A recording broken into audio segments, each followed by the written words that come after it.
Chapter 16 of the D'Arblay Mystery. A Surprise for the Superintendent. It appeared that Thorndyke was correct in his estimate of the superintendent's state of mind, for that officer managed to dispose in a very short space of time of the formalities necessary for the obtaining of an exhumation license from the Home Office. It was less than a week after the interview that I have recorded when I received a note from Thorndyke asking me to join him and Miller at King's Bench Walk on the following morning at the unholy hour of 6:30. He offered to put me up for the night at his chambers, but I declined his hospitality, not wishing to trouble him unnecessarily, and after a perfunctory breakfast by gaslight, a ride on an early tram, and a walk through the dim, lamp-lit streets, I entered the temple just as the subdued notes of an invisible clock bell announced 6:15. On my arrival at Thorndyke's chambers, I observed a roomy hired carriage drawn up at the entry, and ascending the stairs found the doctor and Miller ready to start, each provided with a good-sized handbag. "This is a queer sort of function," I remarked as we took our way down the stairs. "A sort of funeral the wrong way about." "Yes," Thorndyke agreed. "It is what Lewis Carroll would have called an unfuneral, and very appropriately, too. I didn't give you any particulars in my note, but you understand the object of this expedition?" "I assume that we are going to resurrect the late Jonathan Cryle," I replied. "It isn't very clear to me what I have to do with the business, as I never knew Mr. Cryle, though I am delighted to have this rather uncommon experience. But I should have thought that Usher would be the proper person to accompany you." "So the superintendent thought," said Thorndyke, "and quite rightly. So I have arranged to pick up Usher and take him with us. He will be able to identify the body as that of his late patient, and you and I will help the superintendent to take the fingerprints." "I am taking your word for it, Doctor," said Miller, "that the fingerprints will be recognizable and that they will be the wrong ones." "I don't guarantee that," Thorndyke replied, "but still I shall be surprised if you get the right ones." Miller nodded with an air of satisfaction, and nothing more was said on the subject until we drew up before Dr. Usher's surgery. That discreet practitioner was already waiting at the open door, and at once took his place in the carriage, watched curiously by observers from adjacent windows. "This is a rum go," he remarked, diffusing a vinous aroma into the atmosphere of the carriage. "I really did think I had paid my last visit to Mr. Cryle. But there's no such thing as certainty in this world." He chuckled softly and continued, "A bit different this journey from the last. No hatbands this time, and no Sunday school children. Lord! When I think of those kids piping round the open grave, and that our dear departed brother was wanted by the police so badly that they were actually going to dig him up, it makes me smile. It does indeed." In effect, it made him cackle, and as Miller had not heard the account of the funeral, it was repeated for his benefit in great detail. Then the anecdotal ball was set rolling in a fresh direction by one or two questions from Thorndyke, with the result that the entire history of Usher's attendance on the deceased, including the misdeeds of Mrs. Pepper, was retailed with such a wealth of circumstance that the narration lasted until we stopped at the cemetery gate. Our arrival was not unexpected, for as we got out of the carriage, two gentlemen approached the entrance, and one of them unlocked a gate to admit us. He appeared to be the official in charge of the cemetery, while the other, to whom he introduced us, was no less a person than Dr. Garrell, the medical officer of health. "The Home Office license," the latter explained, "directs that the removal shall be carried out under my supervision and to my satisfaction. Very necessary in a populous neighborhood like this." "Very necessary," Thorndyke agreed gravely.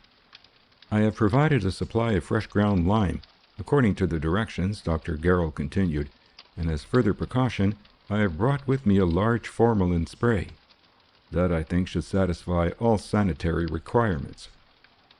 "It should certainly be sufficient," Thorndyke agreed, "to meet the requirements of the present case. Has the excavation been commenced yet?" "Oh yes," replied the cemetery official. "It was started quite early, and has been carried out nearly to the full depth. But I thought that the coffin had better not be uncovered until you arrived. I have had a canvas screen put up round the grave so that the proceedings may be quite private.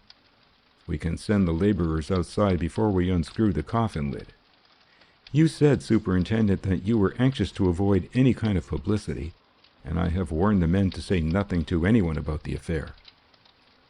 "Quite right," said Miller. "We don't want this to get into the papers, in any case." "Exactly, sir," agreed the official, who was evidently bursting with curiosity himself. "Exactly. Here is the screen. If you will step inside, the excavation can be proceeded with." We passed inside the screen, where we found 4 men reposefully contemplating a coil of stout rope, a basket attached to another rope, and a couple of spades. The grave yawned in the middle of the enclosure, flanked on one side by the mound of newly dug earth, and on the other by a tub of lime and a Winchester quart bottle fitted with a spray nozzle and a large rubber bellows. "You can get on with the digging now," said the official, whereupon one of the men was let down into the grave, together with a spade and a basket, and fell to work briskly. Then Dr. Garrell directed one of the other men to sprinkle in a little lime, which he did, with a pleased smile, and so little discretion that the man below was seen to stop digging, and after looking up indignantly, take off his cap, shake it violently, and ostentatiously dust his shoulders with it. When about a dozen basketfuls of earth had been hoisted up, a hollow woody sound accompanying the thrust of the spade announced that the coffin had been reached. Thereupon more lime was sprinkled in, and Dr. Garrell, picking up the formalin bottle, sprayed vigorously into the cavity until a plaintive voice from below, accompanied by an unnaturally loud sneeze, was heard to declare that he'd have brought his umbrella in if he'd known he was going to be squirted at. A few minutes more work exposed the coffin and enabled us to read the confirmatory inscription on the plate. Then the rope slings were let down and with some difficulty worked into position by the excavator below, who, when he had completed his task, climbed to the surface and grasped one end of a sling in readiness to haul on it. "It's a good deal easier letting him down than hoisting him up," Usher remarked, as the final shower of lime descended and the men began to haul. "But poor old Cryle oughtn't to take much lifting. There was nothing of him but skin and bone." However this might be, it took the united efforts of the 4 men to draw the coffin up to the surface and slew it round clear of the yawning grave. But at last this was accomplished, and it was lifted, for convenience of inspection, onto one of the mounds of newly dug earth. "Now," said the presiding official, "you men had better go outside and wait down at the end of the path until you are wanted again," an order that was received with evident disfavor and complied with rather sulkily. As soon as they were gone, our friend produced a couple of screwdrivers, with which he and Miller proceeded in a very workmanlike manner to extract the screws, while Dr. Garrell enveloped them in a cloud of spray, and Thorndyke, Usher, and I stood apart to keep out of range. It was not a long process. Indeed, it came to an end sooner than I had expected, for the first intimation that I received of its completion was a loud exclamation, consisting of the single word, "Snakes!" in the voice of Superintendent Miller. I turned quickly and saw that officer standing with the raised coffin lid in his hand, staring into the interior with a look of perfectly indescribable amazement. Instantly I rushed forward and looked into the coffin, and then I was no less amazed. For in the place of the mortal remains of the late Jonathan Cryle was a portly sack oozing sawdust from a hole in its side, through which coyly peeped a length of thick lead pipe. For a sensible time we all stood in breathless silence, gazing down at that incredible sack. Suddenly Miller looked up eagerly at Thorndyke, whose sphinx-like countenance showed the faintest shadow of a smile. "You knew this coffin was empty, Doctor?" said he. Thorndyke shook his head. "If I had known," he replied, "I should have told you." "Well, you suspected that it was empty." "Yes," Thorndyke admitted, "I don't deny that." "I wonder why you did, and why it never occurred to me." "It did not occur to you, perhaps, because you were not in possession of certain suggestive facts which are known to me. Still, if you consider that the circumstances surrounding the alleged deaths of these 2 men were so incredible as to make us both feel certain that there was some fallacy or deception in regard to the apparent facts, you will see that this was a very obvious possibility. 2 men were alleged to have died, and one of them was certainly cremated. It followed that either the other man had died, as alleged, or that his funeral was a mock funeral. There was no other alternative. You must admit that, Miller." I do," the superintendent replied ruefully. "It is always like this. Their explanations are so obvious when you have given them, and yet no one thinks of them but yourself. All the same, this isn't so very obvious, even now. There are some extraordinary discrepancies that have yet to be explained, but we can discuss them on the way back. The question now is, what is to be done with this coffin? The first thing to be done, replied Thorndyke, is to screw on the lid. Then we can leave the cemetery authorities to deal with it. But those men must be sworn to absolute secrecy. That is vitally important, for if this exhumation should get reported in the press, we should probably lose the whole advantage of this discovery. Yes, by Jove, the superintendent agreed emphatically. It would be a disaster. At present, the late Mr. Crowell is at large, perfectly happy and secure and entirely off his guard. We can just follow him up at our leisure and take him unawares. But if he got wind of this, he would be out of reach in a twinkling. That is, if he is alive, which I suppose... And here the superintendent suddenly paused, with knitted brows. Exactly, said Thorndyke. The advantage of surprise is with us, and we must keep it at all costs. You realize the position, he added, addressing the cemetery official and the medical officer. Perfectly, the latter replied, a little glumly, I thought, and you may rely on us both to do everything we can to keep the affair secret. With this, we all emerged from the screen and walked back slowly towards the gate, and as we went, I strove vainly to get my ideas into some kind of order.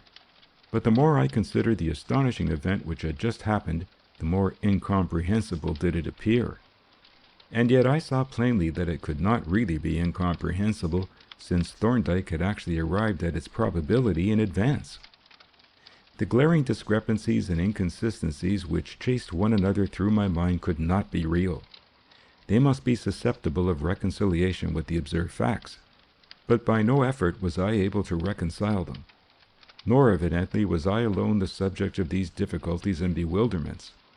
The superintendent walked with corrugated brows and an air of profound cogitation, and even Usher, when he could detach his thoughts from the juvenile choir at the funeral, was obviously puzzled. In fact, it was he who opened the discussion as the carriage moved off. This job, he observed with conviction, is what the sporting men would call a fair knockout. I can't make head nor tail of it. You talk of the late Mr. Crowell being at large and perfectly happy. But the late Mr. Crowell died of cancer of the pancreas. I attended him in his illness. There was no doubt about the cancer, though I wouldn't swear to the pancreas. But he died of cancer all right. I saw him dead, and what is more, I helped to put him into that coffin. What do you say to that, Dr. Thorndyke? What is there to say, was the elusive reply. You are a competent observer, and your facts are beyond dispute.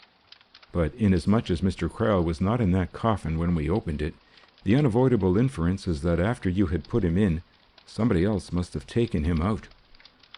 Yes, that is clear enough, rejoined Usher. But what has become of him? The man was dead. That I am ready to swear to. But where is he? Yes, said Miller, that is what is bothering me. There has evidently been some hanky-panky, but I can't follow it. It isn't as though we were dealing with a supposititious body. There was a real dead man. That isn't disputed. At least, I take it that it isn't.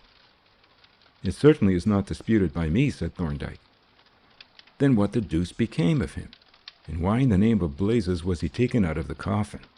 That's what I want to know. Can you tell me, Doctor? But there, what is the good of asking you? Of course you know all about it. You always do. But it is the same old story. You have got the ace of trumps up your sleeve, but you won't bring it out until it is time to take the trick. Now isn't that the position, Doctor? Thorndyke's impassive face softened with a faint, inscrutable smile. We hold a promising hand, Miller, he replied quietly, but if the ace is there, it is you who will have the satisfaction of playing it, and I hope to see you put it down quite soon. Miller grunted. Very well, said he. I can see that I am not going to get any more out of you than that, so I must wait for you to develop your plans. Meanwhile, I am going to ask Dr. Usher for a signed statement. Yes, that is very necessary, said Thorndyke. You two had better go on together and set down Gray and me in the Kingsland Road, where he and I have some other business to transact. I glanced at him quickly as he made this astonishing statement, for we had no business there, or anywhere else that I knew of. But I said nothing. My recent training had not been in vain. A few minutes later, near Dalston Junction, he stopped the carriage, and having made our adieu, we got out. Then Thorndyke strode off down the Kingsland Road, but presently struck off westward through a bewildering maze of seedy suburban streets and shabby squares, in which I was as completely lost as if I had been dropped into the midst of the Sahara. "What is the nature of the business that we are going to transact?" I ventured to ask as we turned yet another corner. "In the first place," he replied, "I wanted to hear what conclusions you had reached in view of this discovery at the cemetery." "Well, that won't take long," I said with a grin. "They can be summed up in a half-dozen words. I have come to the conclusion that I am a fool." He laughed good-humoredly. "There is no harm in thinking that," he said, "provided you are not right, which you are not. But did that empty coffin suggest no new ideas to you?" "On the contrary," I replied, "it scattered the few ideas that I had. I am in the same condition as Superintendent Miller, an inextricable muddle." "But," he objected, "you are not in the same position as the superintendent. If he knew all that you and I know, he wouldn't be in a muddle at all. What is your difficulty?" "Primarily the discrepancies about this man Cryle. There seems to be no possible doubt that he died, but apparently he was never buried, and you and Miller seem to believe that he is still alive. Further, I don't see what business Cryle is of ours at all." "You will see that presently," said he, "and meanwhile you must not confuse Miller's beliefs with mine. However," he added as we crossed a bridge over a canal, presumably the Regent's Canal, "we will adjourn the discussion for the moment. Do you know what street that is ahead of us?" "No," I answered. "I have never been here before, so far as I know." "That is Field Street," said he. "The street that the late Mr. Cryle lived in?" "Yes," he answered, and as we passed on into the street from the foot of the bridge, he added, pointing to a house on our left hand, "And that is the residence of the late Mr. Cryle. Empty and to let, as you observe." As we walked past, I looked curiously at the house, with its shabby front and its blank, sightless windows, its desolate condition, emphasized by the bills which announced it, but I made no remark until we came to the bottom of the street, when I recognized the crossroad as the one along which I used to pass on my way to the Morrises' house. I mentioned the fact to Thorndyke, and he replied, "Yes, that is where we are going now. We are going to take a look over the premises. That house is also empty, and I have got a permit from the agent to view it and have been entrusted with the keys." In a few minutes we turned into the familiar little thoroughfare, and as we took our way past its multitudinous stalls and barrows, I speculated on the object of this exploration. But it was futile to ask questions, seeing that I had but to wait a matter of minutes for the answer to declare itself. Soon we reached the house and halted for a moment to look through the glazed door into the empty shop. Then Thorndyke inserted the key into the side door and pushed it open. There is always something a little melancholy in the sight of an empty house which one has known in its occupied state. Nothing indeed could be more cheerless than the Morris household, yet it was with a certain feeling of depression that I looked down the long passage, where Cropper had bumped his head in the dark, and heard the clang of the closing door. This was a dead house, a mere empty shell. The feeble life that I had known in it was no more. So I reflected as I walked slowly down the passage at Thorndyke's side, recalling the ungracious personalities of Mrs. Morris and her husband, and the pathetic figure of poor Mr. Bendelow. When from the passage we came out into the hall, the sense of desolation was intensified, for here not only the bare floor and vacant walls proclaimed the untenanted state of the house. The big curtain that had closed in the end of the hall, and to a great extent furnished it, was gone, leaving the place very naked and chill. Incidentally, its disappearance revealed the feature of whose existence I had been unaware. "Why," I exclaimed, "they had a second street door. I never saw that. It was hidden by a curtain. But it can't open into Market Street." "It doesn't," replied Thorndyke. "It opens on Field Street." "On Field Street?" I repeated in surprise. "I wonder why they didn't let me in that way. It is really the front of the house." "I think," answered Thorndyke, "that if you open the door and look out, you will understand why you were admitted at the back." I unbolted the door, and opening it, stepped out on the wide threshold and looked up and down the street. Thorndyke was right. The thoroughfare was undoubtedly Field Street, down which we had passed only a few minutes ago, and close by on the right hand was the canal bridge. Strongly impressed with the oddity of the affair, I turned to re-enter, and as I turned I glanced up at the number on the door. As my eye lighted on it, I uttered a cry of astonishment, for the number was 52. "But this is amazing!" I exclaimed, re-entering the hall, where Thorndyke stood watching me with quiet amusement and shutting the door. "It seems that Usher and I were actually visiting at the same house." "Evidently," said he. "But it almost looks as if we were visiting the same patient." "There can be practically no doubt that you were," he agreed. "It was on that assumption that I induced Miller to apply for the exhumation order, and the empty coffin seems to confirm it completely." I was thunderstruck, not only by the incredible thing that had happened, but by Thorndyke's uncanny knowledge of all the circumstances. "Then," I said after a pause, "if Usher and I were attending the same man, we were both attending Bendelow." "That is certainly what the appearances suggest," he agreed. "It was undoubtedly Bendelow who was cremated," said I. "All the circumstances seem to point to that conclusion," he admitted, "unless you can think of any that point in the opposite direction." "I cannot," I replied. "Everything points in the same direction. The dead man was seen and identified as Bendelow by those two ladies, Miss Dewsnap and Miss Bonington, and they not only saw him here, but they actually saw him in his coffin just before it was passed through into the crematorium. And there was no doubt that they knew Bendelow by sight, for you remember that they recognized the photograph of him that the American detective showed them." "Yes," he admitted, "that is so. But their identification is a point that requires further investigation, and it is a vitally important point. I have my own hypothesis as to what took place, but that hypothesis will have to be tested, and that test will be what the logicians would call the experimentum crucis. It will settle one way or the other whether my theory of this case is correct. If my hypothesis as to their identification is true, there will be nothing left to investigate. The case will be complete and ready to turn over to Miller." I listened to this statement in complete bewilderment. Thorndyke's reference to the case conveyed nothing definite to me. It was all so involved that I had almost lost count of the subject of our investigation.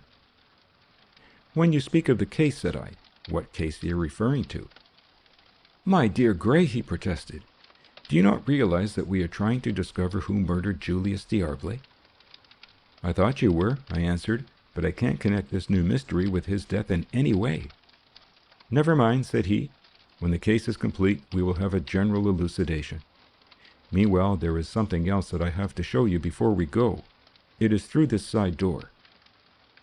He led me out into a large neglected garden and along a wide path that was all overgrown with weeds. As we went, I tried to collect and arrange my confused ideas, and suddenly a new discrepancy occurred to me. I proceeded to propound it. "By the way, you are not forgetting that the two alleged deaths were some days apart? I saw Bendelow dead on a Monday. He had died on the preceding afternoon, but Cryle's funeral had taken place a day or two previously." "I see no difficulty in that," Thorndyke replied. "Cryle's funeral occurred, as I have ascertained, on a Saturday. You saw Bendelow alive for the last time on Thursday morning. Usher was sent for and saw Cryle dead on Thursday evening, he having evidently died, with or without assistance, soon after you left. Of course, the date of death given to you was false, and you mention in your notes of the case that both you and Cropper were surprised at the condition of the body. The previous funeral offers no difficulty, seeing that we know that the coffin was empty. This is what I thought you might be interested to see." He pointed to a flight of stone steps, at the bottom of which was a wooden gate set in the wall that enclosed the garden. I looked at the steps, a little vacantly, I am afraid, and inquired what there was about them that I was expected to find of interest. "Perhaps," he replied, "you will see better if we open the gate." We descended the steps, and he inserted a key into the gate, drawing my attention to the fact that the lock had been oiled at no very distant date and was in quite good condition. Then he threw the gate open, and we both stepped out onto the towpath of the canal. I looked about me in considerable surprise, for we were within a few yards of the hut with the little derrick and the little wharf from which I had been flung into the canal. "I remember this gate," said I. "In fact, I think I mentioned it to you in my account of my adventure here. but I little imagined that it belonged to the Morris house. It would have been a short way in if I had known, but I expect it was locked at the time." "I expect it was," Thorndyke agreed, and thereupon turned and re-entered. We passed once more down the long passage and came out into Market Street, when Thorndyke locked the door and pocketed the key. "This is an extraordinary arrangement," I remarked, "one house having two frontages on separate streets." "It is not a very uncommon one," Thorndyke replied. "You see how it comes about. A house fronting on one street has a long back garden extending to another street which is not yet fully built on. As the new street fills up, a shop is built at the end of the garden. A small house may be built in connection with it and cut off from the garden, or the shop may be connected with the original house as it is in this instance. But in either case, the shop belongs to the new street and has its own number. What are you going to do now?" "I am going straight on to the studio," I replied. "You had better come and have an early lunch with me first," said he. "There is no occasion to hurry. Polton is there and you won't easily get rid of him, for I understand that Miss D'Arblay is doing the finishing work on a wax bust." "I ought to see that too," said I. He looked at me with a mischievous smile. "I expect you will have plenty of opportunities in the future," said he, "whereas Polton must make hay while the sun shines. And by the way, he may have something to tell you. I have instructed him to make arrangements with those two ladies, Miss Dewsnip and her friend, to go into the question of their identification of Bendelow. I want you to be present at the interview, but I have left him to fix the date. Possibly he has made the arrangement by now. You had better ask him." At this moment, an eligible omnibus making its appearance, we both climbed on board and were duly conveyed to King's Cross, where we alighted and lunched at a modest restaurant, thereafter separating to go our respective ways north and south.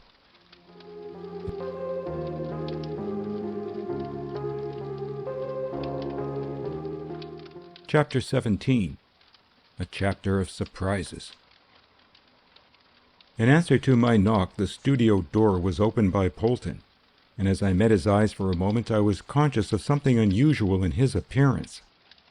I had scanty opportunity to examine him, for he seemed to be in a hurry, bustling away after a few hasty words of apology and returning whence he had come. Following close on his heels, I saw what was the occasion of his hurry. He was engaged with a brush and a pot of melted wax and painting a layer of the latter on the insides of the molds of a pair of arms, while Marion, seated on a high stool, was working at a wax bust, which was placed on a revolving modeling stand, obliterating the seams and other irregularities with a steel tool, which she had heated from time to time at a small spirit lamp. When I had made my salutations, I offered my help to Polton, which he declined, without looking up from his work, saying that he wanted to carry the job through by himself. I sympathized with this natural desire, but it left me without occupation, for the work which Marion was doing was essentially a one-person job, and in any case was far beyond the capabilities of either of the apprentices. For a minute or two I stood idly looking on at Polton's proceedings, but noticing that my presence seemed to worry him, I presently moved away, again with a vague impression that there was something unusual in his appearance, and drawing up another high stool beside Marion's, settled myself to take a lesson in the delicate and difficult technique of surface finishing. We were all very silent. My two companions were engrossed by their respective occupations, and I must needs refrain from distracting them by untimely conversation. So I sat, well content to watch the magical tool stealing caressingly over the wax surface, causing the disfiguring seams to vanish miraculously into an unbroken contour. But my own attention was somewhat divided, for even as I watched the growing perfection of the bust, there would float into my mind now and again an idle speculation as to the change in Polton's appearance. What could it be? It was something that seemed to have altered to some extent his facial expression. It couldn't be that he had shaved off his mustache or whiskers, for he had none to shave. Could he have parted his hair in a new way? It seemed hardly sufficient to account for the change, and looking round at him cautiously, I could detect nothing unfamiliar about his hair. At this point he picked up his wax pot and carried it away to the farther end of the studio to exchange it for another which was heating in a water bath. I took the opportunity to lean towards Marion and ask in a whisper, "Have you noticed anything unusual about Polton?" She nodded emphatically and cast a furtive glance over her shoulder in his direction. "What is it?" I asked in the same low tone. She took another precautionary glance, and then leaning towards me with an expression of exaggerated mystery, whispered, "He has cut his eyelashes off."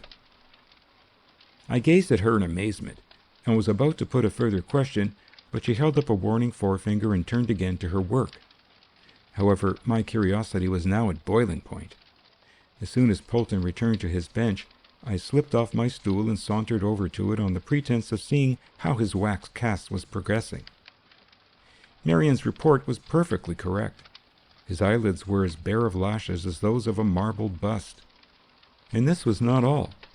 Now that I came to look at him critically, his eyebrows had a distinctly moth-eaten appearance. He had been doing something to them, too. It was an amazing affair.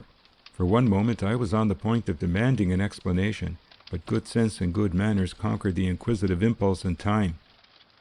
Returning to my stool, I cast an inquiring glance at Marion, from whom, however, I got no enlightenment but such as I could gather from a most alluring dimple that hovered about the corner of her mouth, and that speedily diverted my thoughts into other channels. My two companions continued for some time to work silently, leaving me to my meditations, which concerned themselves alternately with Polton's eyelashes and the dimple aforesaid. Suddenly Marion turned to me and asked, "Has Mr. Polton told you that we are all to have a holiday tomorrow?" "No," I answered, "but Dr. Thorndyke mentioned that Mr. Polton might have something to tell us. Why are we all to have a holiday?" "Why, you see, sir," said Polton, standing up and forgetting all about his eyelashes, "the doctor instructed me to make an appointment with those two ladies, Miss Dewsnap and Miss Bonington, to come to our chambers on a matter of identification. I have made the appointment for 10 o'clock tomorrow morning, and as the doctor wants you to be present at the interview and wants me to be in attendance, and we can't leave Miss D'Arblay here alone, we have arranged to shut up the studio for tomorrow."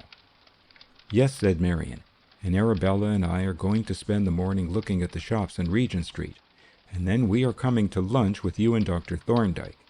It will be quite a red-letter day." "I don't quite see what these ladies are coming to the chambers for," said I. "You will see, all in good time, sir," replied Polton, and as if to head me off from any further questions, he added, "I forgot to ask how your little party went off this morning." "It went off with a bang," I answered. "We got the coffin up all right, but Mr. Fox wasn't at home. The coffin was empty." "I rather think that was what the doctor expected," said Polton. Marion looked at me with eager curiosity. "This sounds rather thrilling," she said. "May one ask who it was that you expected to find in that coffin?" "My impression is," I replied, "that the missing tenant was a person who bore a strong resemblance to that photograph that I showed you." "Oh dear!" she exclaimed. "What a pity! I wish that coffin hadn't been empty. But of course it could hardly have been occupied under the circumstances. I suppose I mustn't ask for fuller details?" "I don't imagine that there is any secrecy about the affair so far as you are concerned," I answered, "but I would rather that you had the details from Dr. Thorndyke, or at least with his express authority. He is conducting the investigations, and what I know has been imparted to me in confidence." This view was warmly endorsed by Polton, who had by now either forgotten his eyelashes or abandoned concealment as hopeless. The subject was accordingly dropped, and the two workers resumed their occupations. When Polton had painted a complete skin of wax over the interior of both pairs of molds, I helped him to put the latter together and fasten them with cords. Then into each completed mold we poured enough melted wax to fill it, and after a few seconds poured it out again, leaving a solid layer to thicken the skin and unite the two halves of the wax cast. This finished Polton's job, and shortly afterward he took his departure. Nor did we remain very much longer, for the final stages of the surface finishing were too subtle to be carried out by artificial light, and had to be postponed until daylight was available. As we walked homewards, we discussed the situation so far as possible without infringing Thorndyke's confidences. "I am very confused and puzzled about it all," she said. "It seems that Dr. Thorndyke is trying to get on the track of the man who murdered my father. But whenever I hear any details of his investigations, they always seem to be concerned with somebody else or with something that has no apparent connection with the crime." "That is exactly my condition," said I. "He seems to be busily working at problems that are totally irrelevant. As far as I can make out, the murderer has never once come into sight, excepting when he appeared at the studio that terrible night. The people in whom Thorndyke has interested himself are mere outsiders, suspicious characters no doubt, but not suspected of the murder. This man Cryle, for instance, whose empty coffin we dug up, was certainly a shady character. But he was not the murderer, though he seems to have been associated with the murderer at one time. Then there is that fellow Morris, whose mask we found at the studio. He is another queer customer, but he is certainly not the murderer, though he was also probably an associate. Thorndyke has taken an immense interest in him, but I can't see why. He doesn't seem to me to be in the picture, or at any rate not in the foreground of it. Of the actual murderer we seem to know nothing at all. At least that is my position." "Do you think Dr. Thorndyke has really got anything to go on?" she asked. "My dear Marion," I exclaimed, "I am confident that he has the whole case cut and dried and perfectly clear in his mind. What I was saying referred only to myself. My ideas are all in confusion, but his are not. He can see quite clearly who is in the picture and in what part of it. The blindness is mine. But let us wait and see what tomorrow brings forth. I have a sort of feeling, in fact he hinted, that this interview is the final move. He may have something to tell you when you arrive." "I do hope he may," she said earnestly, and with this we dismissed the subject. A few minutes later we parted at the gate of Ivy Cottage, and I took my way, by the main thoroughfares, home to my lodgings. On the following morning I made a point of presenting myself at Thorndyke's chambers well in advance of the appointed time, in order that I might have a few words with him before the two ladies arrived. With the same purpose, no doubt, Superintendent Miller took a similar course, the result being that we converged simultaneously at the entry and ascended the stairs together. The oak was already open, and the inner door was opened by Thorndyke, who smilingly remarked that he seemed thereby to have killed 2 early birds with 1 stone. "So you have, Doctor," assented the superintendent. "2 early birds who have come betimes to catch the elusive worm, and I suspect they won't catch him." "Don't be pessimistic, Miller," said Thorndyke with a quiet chuckle. "He isn't such a slippery worm as that. I suppose you want to know something of the program?" "Naturally I do, and so I suppose is Dr. Gray." "Well," said Thorndyke, "I'm not going to tell you much." "I knew it," groaned Miller, "because it will be better off for everyone to have an open mind." "Well," interposed Miller, "mine is open enough, wide open and nothing inside." "And then," pursued Thorndyke, "there is the possibility that we shall not get the result we hope for, and in that case the less you expect, the less you will be disappointed." "But," persisted Miller, "in general terms, what are we here for? I understand that those 2 ladies, the witnesses to Bendelow's will, are coming presently. What are they coming for?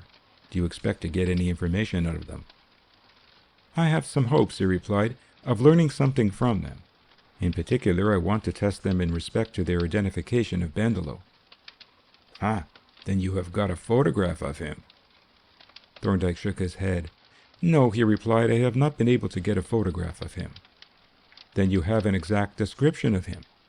"No," was the reply, "I have no description of him at all."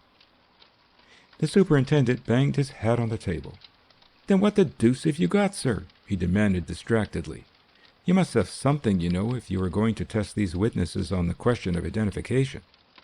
You haven't got a photograph, you haven't got a description, and you can't have the man himself because he is at present reposing in a little terracotta pot in the form of bone ash. Now, what have you got?" Thorndyke regarded the exasperated superintendent with an inscrutable smile and then glanced at Polton, who had just stolen into the room and was now listening with an expression of such excessive crinkliness that I wrote him down an accomplice on the spot. "You had better ask Polton," said Thorndyke. "He is the stage manager on this occasion." The superintendent turned sharply to confront my fellow apprentice, whose eyes thereupon disappeared into a labyrinth of crow's feet. "It's no use asking me, sir," said he. I'm only an accessory before the fact, so to speak. But you'll know all about it when the ladies arrive, and I rather think I hear 'em coming now." In corroboration, light footsteps and feminine voices became audible, apparently ascending our stairs. We hastily seated ourselves while Polton took his station by the door, and Thorndyke said to me in a low voice, "Remember, Gray, no comments of any kind. These witnesses must act without any sort of suggestion from anybody." I gave a quick assent, and at that moment Polton threw open the door with a flourish and announced majestically, "Miss Dewsnap, Miss Bonington." We all rose, and Thorndyke advanced to receive his visitors, while Polton placed chairs for them. "It is exceedingly good of you to take all this trouble to help us," said Thorndyke. "I hope it was not in any way inconvenient to you to come here this morning." "Oh, not at all," replied Miss Dewsnap. "Only we are not quite clear as to what it is that you want us to do." "We will go into that question presently," said Thorndyke. "Meanwhile, may I introduce to you these two gentlemen who are interested in our little business, Mr. Miller and Dr. Gray?" The two ladies bowed, and Miss Dewsnap remarked, "We are already acquainted with Dr. Gray. We had the melancholy pleasure of meeting him at Mrs. Morris's house on the sad occasion when he came to examine the mortal remains of poor Mr. Bandelow, who is now with the angels." "And no doubt," added Miss Bonington, "in extremely congenial society." At this statement of Miss Dewsnap's, the superintendent turned and looked at me sharply with an expression of enlightenment. But he made no remark, and the latter lady returned to her original inquiry. "You were going to tell us what it is that you want us to do." "Yes," replied Thorndyke. "It is quite a simple matter. We want you to look at the face of a certain person who will be shown to you, and to tell us if you recognize and can give a name to that person." "Not an insane person, I hope?" exclaimed Miss Dewsnap. "No," Thorndyke assured her, "not an insane person." "Nor a criminal person in custody, I trust?" added Miss Bonington. "Certainly not," replied Thorndyke. "In short, let me assure you that the inspection of this person need not cause you the slightest embarrassment. It will be a perfectly simple affair, as you will see. But perhaps we had better proceed at once. If you two gentlemen will follow Polton, I will conduct the ladies upstairs myself." On this we rose, and Miller and I followed Polton out onto the landing, where he turned and began to ascend the stairs at a slow and solemn pace, as if he were conducting a funeral. The superintendent walked at my side and muttered as he went, being evidently in a state of bewilderment fully equal to my own. "Now what the blazes," he growled, "can the doctor be up to now? I never saw such a man for springing surprises on one. But who the deuce can he have up there?" At the top of the second flight we came on to a landing, and, proceeding along it, reached a door which Polton unlocked and opened. "You understand, gentlemen," he said, halting in the doorway, "that no remarks or comments are to be made until the witnesses have gone. Those were my instructions." With this he entered the room, closely followed by Miller, who, as he crossed the threshold, set at naught Polton's instructions by exclaiming in a startled voice, "Snakes!" I followed quickly, all agog with curiosity, but whatever I had expected to see, if I had expected anything, I was totally unprepared for what I did see. The room was a smallish room, completely bare and empty of furniture save for 4 chairs, on 2 of which Polton firmly seated us, and in the middle of the floor, raised on a pair of trestles, was a coffin covered with a black linen cloth. At this gruesome object, Miller and I gazed in speechless astonishment. But apart from Polton's injunction, there was no opportunity for an exchange of sentiments, for we had hardly taken our seats when we heard the sound of ascending footsteps mingled with Thorndyke's bland and persuasive accents. A few moments later the party reached the door, and as the 2 ladies came in sight of the coffin, both started back with a cry of alarm. "Oh dear!" exclaimed Miss Dewsnap. "It's a dead person! Who is it, sir? Is it anyone we know?" "That is what we want you to tell us," Thorndyke replied. "How mysterious!" exclaimed Miss Bonington, in a hushed voice. "How dreadful! Some poor creature who has been found dead, I suppose? I hope it won't be very, you know what I mean, sir, when the coffin is opened." "There will be no need to open the coffin," Thorndyke reassured her. "There is an inspection window in the coffin lid through which you can see the face. All you have to do is to look through the window, and tell us if the face that you see is the face of anyone who is known to you. Are you ready, Polton?" Polton replied that he was, having taken up his position at the head of the coffin with an air of profound gravity approaching to gloom.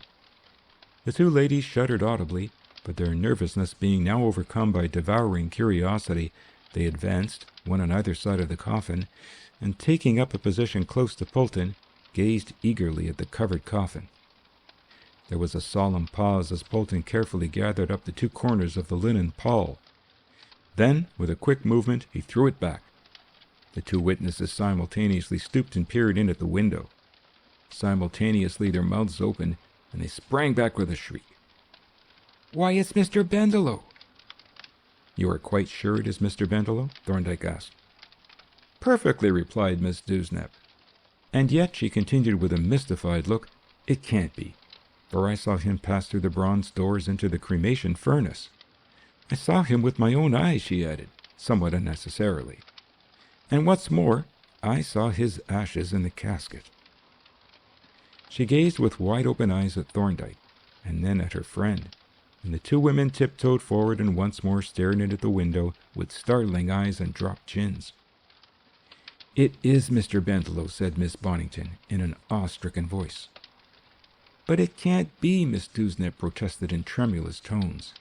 "You saw him put through those doors yourself, Susan, and you saw his ashes afterwards." "I can't help that, Sarah," the other lady retorted. "This is Mr. Bendelow. You can't deny that it is."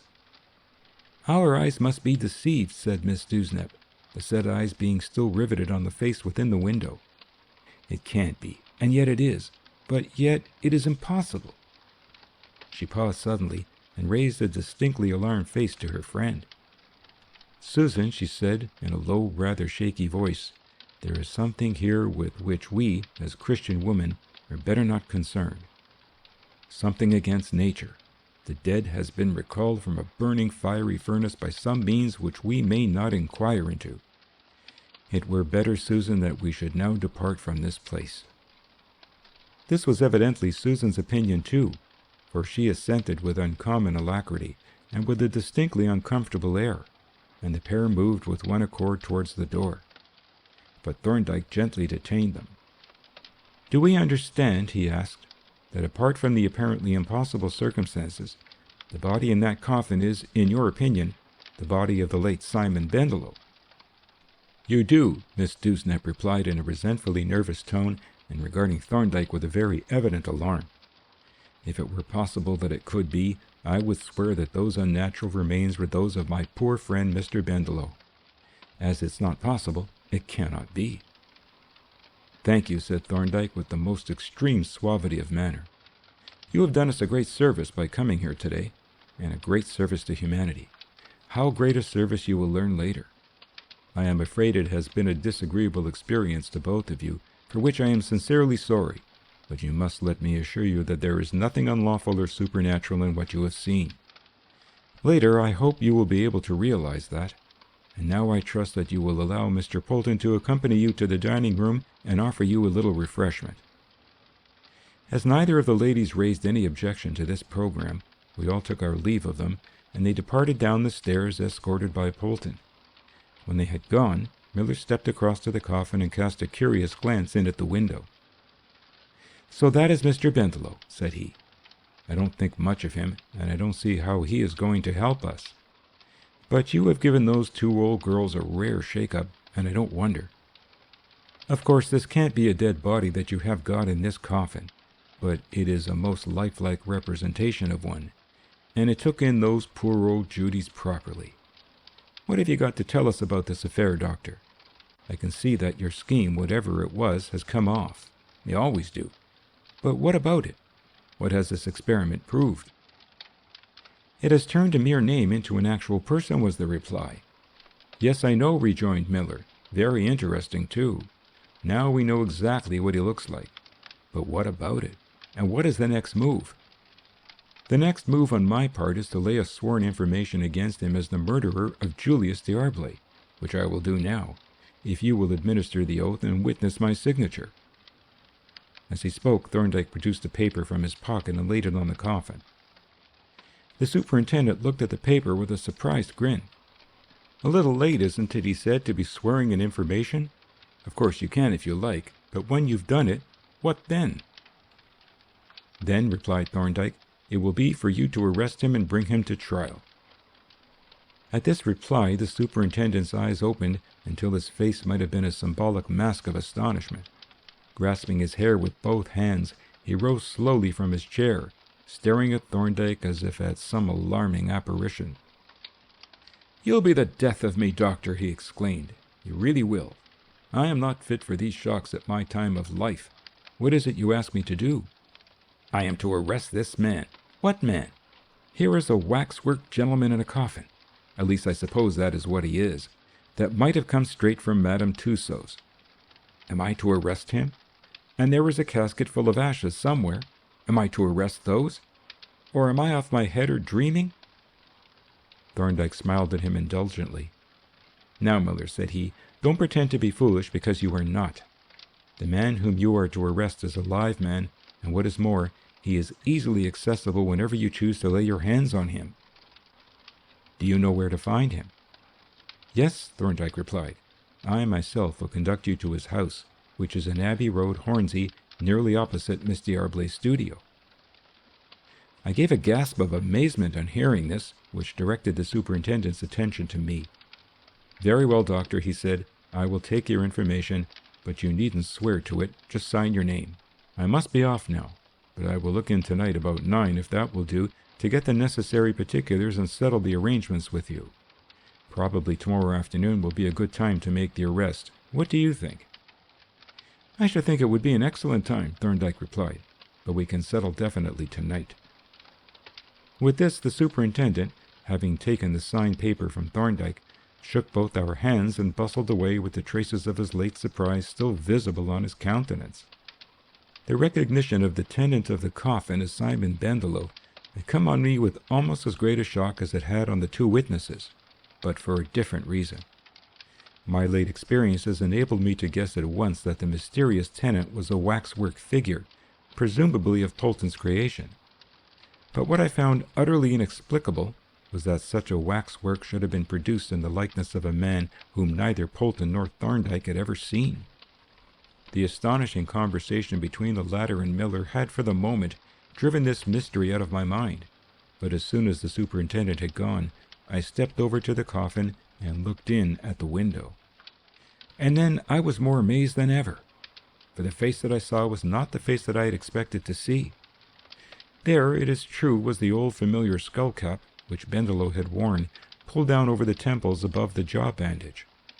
But it was the wrong face. Incidentally, I now understood what had become of Polton's eyelashes. That conscientious realist had evidently taken no risks. "But," I protested, "this is not Bendelow. This is Morris." Thorndyke nodded. "You have just heard two competent witnesses declare with complete conviction and certainty that this is Simon Bendelow. And as you yourself pointed out, there could be no doubt as to their knowledge of Bendelow, since they recognized the photograph of him that was shown to them by the American detective." "That is perfectly true," I admitted, "but it is a most incomprehensible affair. This is not the man who was cremated." "Evidently not, since he is still alive." "But these two women saw Bendelow cremated. At least they saw him pass through into the crematorium, which is near enough. And they had seen him in the coffin a few minutes before I saw him in the coffin. And they saw him again a few minutes after Cropper and Morris and I had put him back in the coffin. And the man whom we put into the coffin was certainly not this man." "Obviously not, since he helped you to put the corpse in." "And again," I urged, "if the body that we put into the coffin was not the body that was cremated, what has become of it? It wasn't buried, for the other coffin was empty. Those women must have made some mistake." He shook his head. "The solution of the mystery is staring you in the face," said he. "It is perfectly obvious, and I am not going to give you any further hints now. When we have made the arrest, you shall have a full exposition of the case. But tell me now, did those two women ever meet Morris?" I considered for a few moments and then replied, "I have no evidence that they ever met him. They certainly never did in my presence. But even if they had, they would hardly have recognized him as the person whom they have identified today. He had grown a beard and mustache, you will remember, and his appearance was very much altered from what it was when I first saw him. Thorndyke nodded. It would be, he agreed. Then turning to another subject, he said, I am afraid it will be necessary for you to be present at the arrest. I would much rather that you were not, for he is a dangerous brute and will probably fight like a wildcat.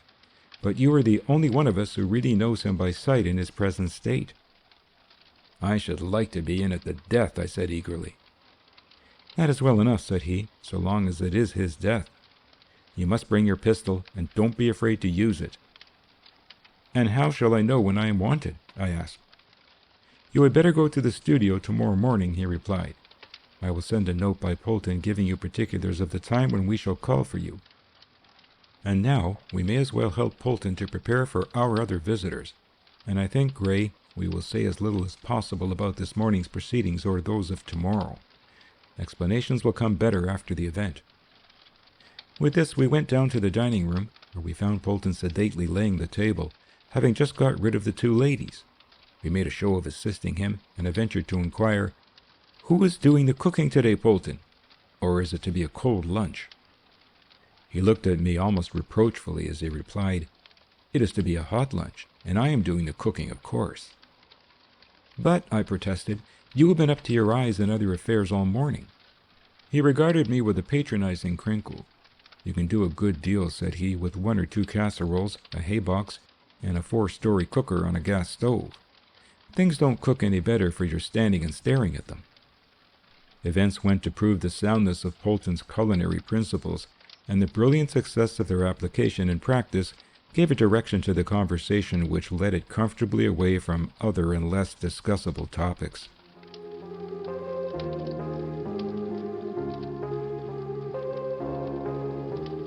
Chapter 18. The Last Act. Shortly before leaving Thorndyke's chambers with Marion and Miss Bowler, I managed to secure his permission to confide to them, in general terms, what was to happen on the morrow, and very relieved I was thereat, for I had little doubt that questions would be asked which it would seem ungracious to evade. Events proved that I was not mistaken. Indeed, we were hardly clear of the precincts of the temple when Marion opened the inquisition.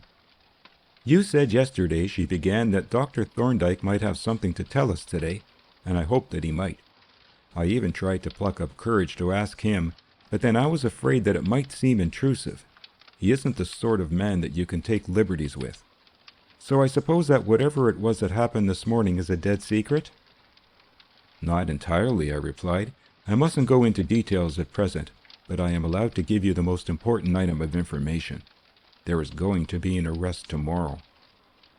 Do you mean that Dr. Thorndyke has discovered the man? Marion demanded incredulously. He says that he has, and I take it that he knows.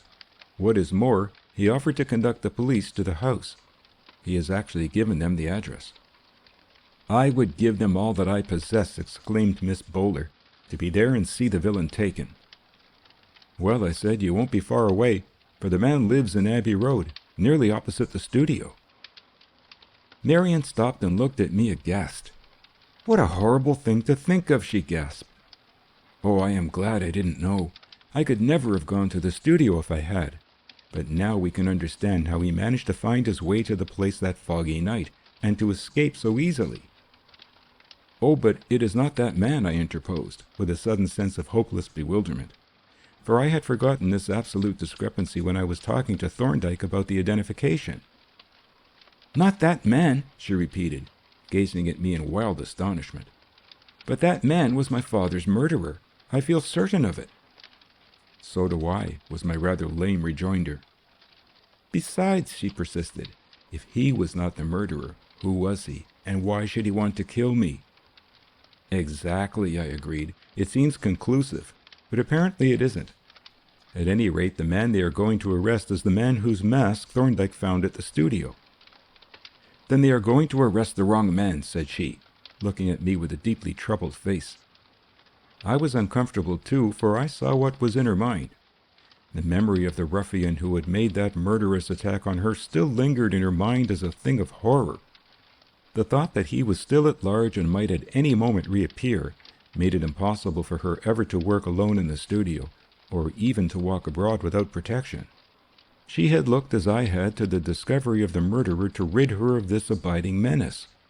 But now it seemed that even after the arrest of the murderer, this terrible menace would remain. "I can't understand it," she said dejectedly. "When you showed me that photograph of the man who tried to kill me, I naturally hoped that Dr. Thorndyke had discovered who he was. But now it appears that he is at large and still untraced, yet I am convinced that he is the man who ought to have been followed." "Never mind, my dear," I said cheerfully. "Let us see the affair out. You don't understand it, and neither do I. But Thorndyke does. I have absolute faith in him, and so I can see, have the police." She assented without much conviction, and then Miss Bowler began to press for further particulars. I mentioned the probable time of the arrest and the part that I was required to play in identifying the accused. "You don't mean that you are asked to be present when the actual arrest is made, do you?" Marian asked anxiously. "Yes," I answered. "You see, I am the only person who really knows the man by sight." "But," she urged, "you are not a policeman. Suppose this man should be violent, like that other man, and he probably will be." "Oh," I answered airily, "that will be provided for. Besides, I am not asked to arrest him, only to point him out to the police." "I wish," she said, "you would stay in the studio until they have secured him. Then you can go and identify him. That would be much safer." "No doubt," I agreed, "but it might lead to their arresting the wrong man and letting the right one slip. No, Marian, we must make sure of him if we can. Surely you are at least as anxious as any of us that he should be caught and made to pay the penalty?" "Yes," she answered, "if he really is the right man, which I can hardly believe. But still, punishing him will not bring poor Daddy back, whereas if anything were to happen to you, Stephen, oh, I don't dare to think of it." "You needn't think of it, Marian," I rejoined cheerfully. "I shall be all right. And you wouldn't have your apprentice hang back when these bobbies are taking the affair as a mere everyday job." She made no reply beyond another anxious glance, and I was glad enough to let the subject drop, bearing in mind Thorndyke's words with regard to the pistol. As a diversion, I suggested a visit to the National Gallery, which we were now approaching, and the suggestion being adopted, without acclamation, we drifted in and rather listlessly perambulated the galleries, gazing vacantly at the exhibits and exchanging tepid comments. It was a spiritless proceeding, of which I remember very little but some rather severe observations by Miss Bowler concerning a certain hussy, by one Bronzino, in the great room. But we soon gave up this hollow pretense, and went forth to board a yellow bus which was bound for the Archway Tavern, and so home to an early supper. On the following morning I made my appearance betimes at Ivy Cottage, but it was later than usual when Marian and I started to walk in leisurely fashion to the studio. "I don't know why we are going at all," said she. "I don't feel like doing any work." "Let us forget the arrest for the moment," said I. "There is plenty to do.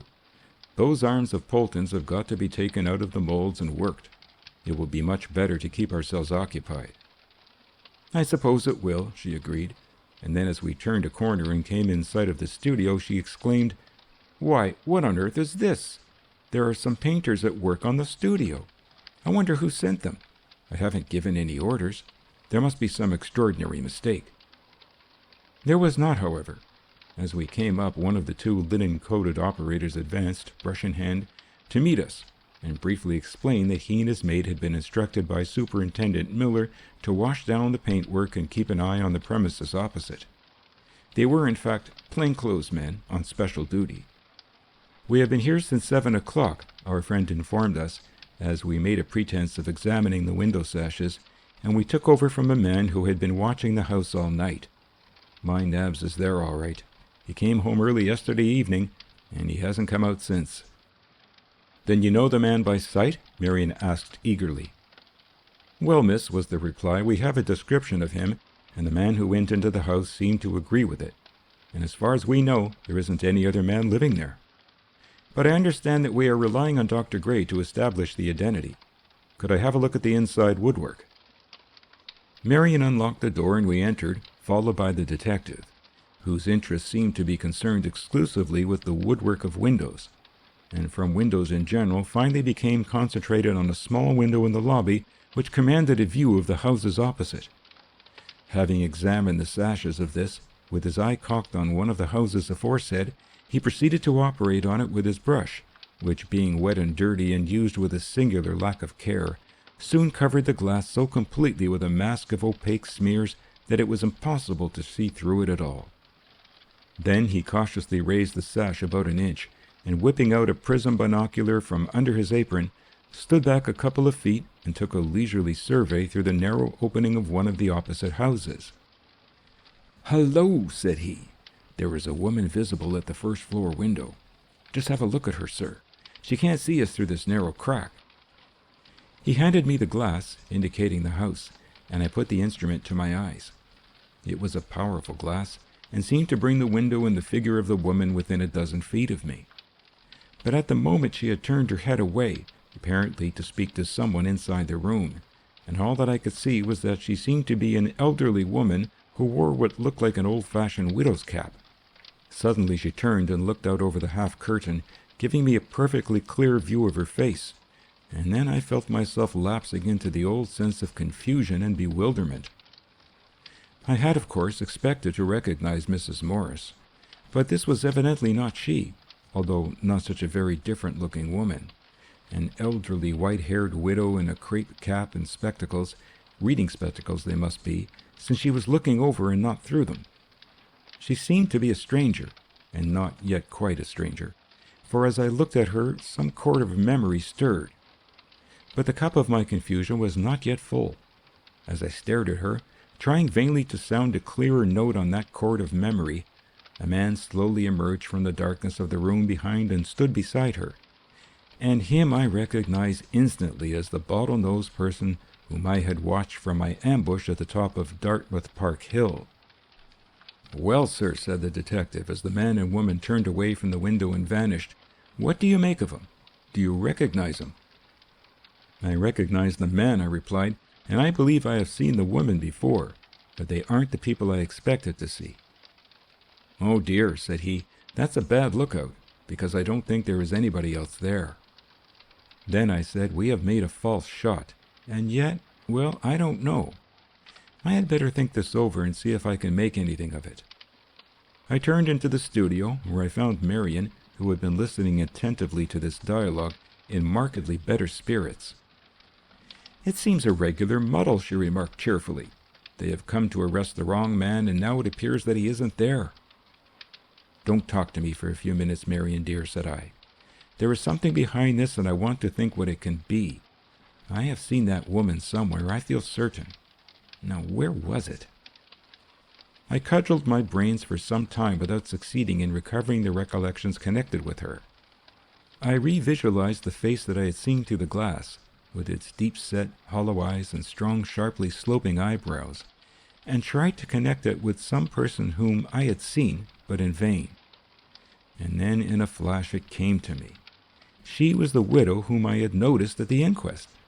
The identification indeed was not very complete, for the veil that she had worn on that occasion had considerably obscured her features. But I had no doubt that I was right, for her present appearance agreed in all that I could see with that of the woman at the inquest. The next question was, who could she be? Her association with the bottle-nosed man connected her in some way with what Thorndyke would have called the case, for that man, whoever he was, had certainly been shadowing me. Then her presence at the inquest had now a sinister suggestiveness. She would seem to have been there to watch developments on behalf of others. Could she be a relative of Mrs. Morris?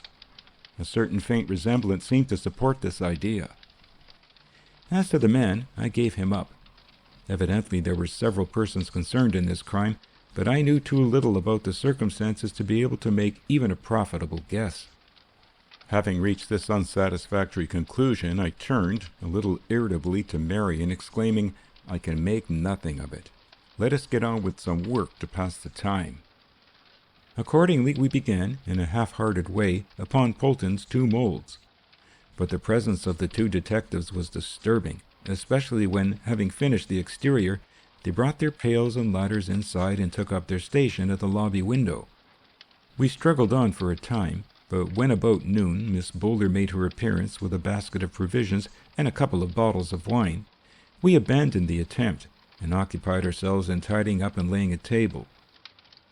"Don't you think, Marian," I said as we sat down to lunch, having provided for the needs of the two painters whom lunched in the lobby, "that it will be best for you and Arabella to go home before any fuss begins?" "Whatever Miss Marian thinks," Arabella interposed firmly, "I am not going home. I came down expressly to see this villain captured, and here I shall stay until he is safely in custody." "And I," said Marian, "am going to stay with Arabella. You know why, Stephen. I couldn't bear to go away and leave you here after what you have told me. We shall be quite safe in here." "Well," I temporized, seeing plainly that they had made up their minds, "you must keep the door bolted until the business is over." "As to that," said Miss Bowler, "we shall be guided by circumstances." And from this ambiguous position, neither she nor Marian would budge. Shortly after lunch, I received a further shock of surprise. In answer to a loud single knock, I hurried out to open the door. A tradesman's van had drawn up at the curb, and two men stood on the threshold, one of them holding a good-sized parcel. I stared at the latter in astonishment, for I recognized him instantly as the second shadower of the Dartmouth Park Hill adventure. But before I could make any comment, both men entered, with the curt explanation, "Police business," and the last comer shut the door when I heard the van drive off. "I am Detective Sergeant Porter," the stranger explained. "You know what I am here for, of course." "Yes," I replied, and turning to the other man, I said, "I think I have seen you before. Are you a police officer, too?" My acquaintance grinned. "Retired Detective Sergeant," he explained, "name of Barber. At present employed by Dr. Thorndyke." "I think I have seen you before, sir," and he grinned again, somewhat more broadly. "I should like to know how you were employed when I saw you last," said I. But here Sergeant Porter interposed. "Better leave explanations till later, sir. You've got a back gate, I think." "Yes," said one of the painters, "at the bottom of the garden. It opens on an alley that leads into the next road, Chilton Road." "Can we get into the garden through the studio?" the sergeant asked, and on my answering in the affirmative, he requested permission to inspect the rear premises. I conducted both men to the back door and let them out into the garden, where they passed out at the back gate to reconnoiter the alley. In a minute or two they returned, and they had hardly re-entered the studio when another knock at the door announced more visitors. They turned out to be Thorndyke and Superintendent Miller, of whom the latter inquired of the senior painter, "Is everything in going order, Jenks?" "Yes, sir," was the reply. "The man is there all right. Dr. Gray saw him, but I should mention, sir, that he doesn't think it's the right man." "The devil he doesn't!" exclaimed Miller, looking at me uneasily and then glancing at Thorndyke. "That man isn't Morris," said I. "He is the red-nosed man whom I told you about. You remember?" "I remember," Thorndyke replied calmly. "Well, I suppose we shall have to content ourselves with the red-nosed man." Upon which ex-Sergeant Barber's countenance became wreathed in smiles, and the superintendent looked relieved. "Are all the arrangements complete, Sergeant?" Miller inquired, turning to Sergeant Porter. "Yes, sir," the latter replied. "Inspector Follett has got some local men who know the neighborhood well, posted in the rear watching the back garden, and there are some uniformed men waiting round both the corners to stop him in case he slips past us. Everything is ready, sir." "Then," said the superintendent, "we may as well open the ball at once. I hope it will go off quietly. It ought to. We have got enough men on the job." He nodded to Sergeant Porter, who at once picked up his parcel and went out into the garden, accompanied by Barber. Miller, Thorndyke, and I now adjourned to the lobby window where, with the two painter detectives, we established a lookout. Presently we saw the sergeant and Barber advancing separately on the opposite side of the road, the latter leading and carrying the parcel. Arrived at the house, he entered the front garden and knocked a loud single knock. Immediately the mysterious woman appeared at the ground-floor window, it was a bay window, and took a long, inquisitive look at ex-Sergeant Barber. There ensued a longish pause, during which Sergeant Porter walked slowly past the house. Then the door opened a very short distance, being evidently chained, and the woman appeared in the narrow opening. Barber offered the parcel, which was much too large to go through the opening without unchaining the door, and appeared to be giving explanations. But the woman evidently denied all knowledge of it, and having refused to receive it, tried to shut the door, into the opening of which Barber had inserted his foot, but he withdrew it somewhat hastily as a coal hammer descended, and before he could recover himself the door shut with a bang and was immediately bolted. The ball was opened, as Miller had expressed it, and the developments followed with a bewildering rapidity that far outpaced any possible description. The sergeant returning and joining Barber, the two men were about to force the ground floor window, when pistol shots and police whistles from the rear announced a new field of operations. At once, Miller opened the studio door and sallied forth, with the two detectives and Thorndyke, and when I had called out to Marion to bolt the door, I followed, shutting it after me. Meanwhile, from the rear of the opposite houses came a confused noise of police whistles, barking dogs, and women's voices, with an occasional report. Following 3 rapid pistol shots, there came a brief interval, then suddenly, the door of a house farther down the street burst open and the fugitive rushed out, wild-eyed and terrified, his white face contrasting most singularly with his vividly red nose. Instantly, the 2 detectives and Miller started in pursuit, followed by the sergeant and Barber. But the man ran like a hare and was speedily drawing ahead when suddenly a party of constables appeared from a side turning and blocked the road. The fugitive zigzagged and made as if he would try to dodge between them, flinging away his empty pistol and drawing out another. The detectives and Miller were close on him, when in an instant he turned and with extraordinary agility avoided them. Then, as the 2 sergeants bore down on him, he fired at them at close range, stopping them both, though neither actually fell. Again he outran his pursuers, racing down the road towards us, yelling like a maniac and firing his pistol wildly at Thorndyke and me. And suddenly my left leg doubled up and I fell heavily to the ground nearly opposite the studio door. The fall confused me for a moment, and as I lay, half-dazed, I was horrified to see Marion dart out of the studio. In an instant she was kneeling by my side with her arm around my neck. "Stephen! Oh, Stephen, darling!" she sobbed, and gazed into my face with eyes full of terror and affection, oblivious of everything but my peril. I besought her to go back, and struggled to get out my pistol, for the man, still gaining on his pursuers, was now rapidly approaching. He had flung away his second pistol and had drawn a large knife, and as he bore down on us, mad with rage and terror, he gibbered and grinned like a wildcat. When he was but a couple of dozen paces away, I saw Thorndyke raise his pistol and take a careful aim. But before he had time to fire, a most singular diversion occurred. From the open door of the studio, Miss Bowler emerged, swinging a massive stool with amazing ease. The man, whose eyes were fixed on me and Marion, did not observe her until she was within a few paces of him, when, gathering all her strength, she hurled a heavy stool with almost incredible force. It struck him below the knees, knocking his feet from under him, and he fell with a sort of dive or half-somersault, falling with the hand that grasped the knife under him. He made no attempt to rise, but lay with slightly twitching limbs, but otherwise motionless. Miss Bowler stalked up to him and stood looking down on him with grim interest until Thorndyke, still holding his pistol, stooped and, grasping one arm, gently turned him over. Then we could see the handle of the knife sticking out from his chest near the right shoulder. "Ha!" said Thorndyke. "Bad luck to the last. It must have gone through the arch of the aorta, but perhaps it is just as well."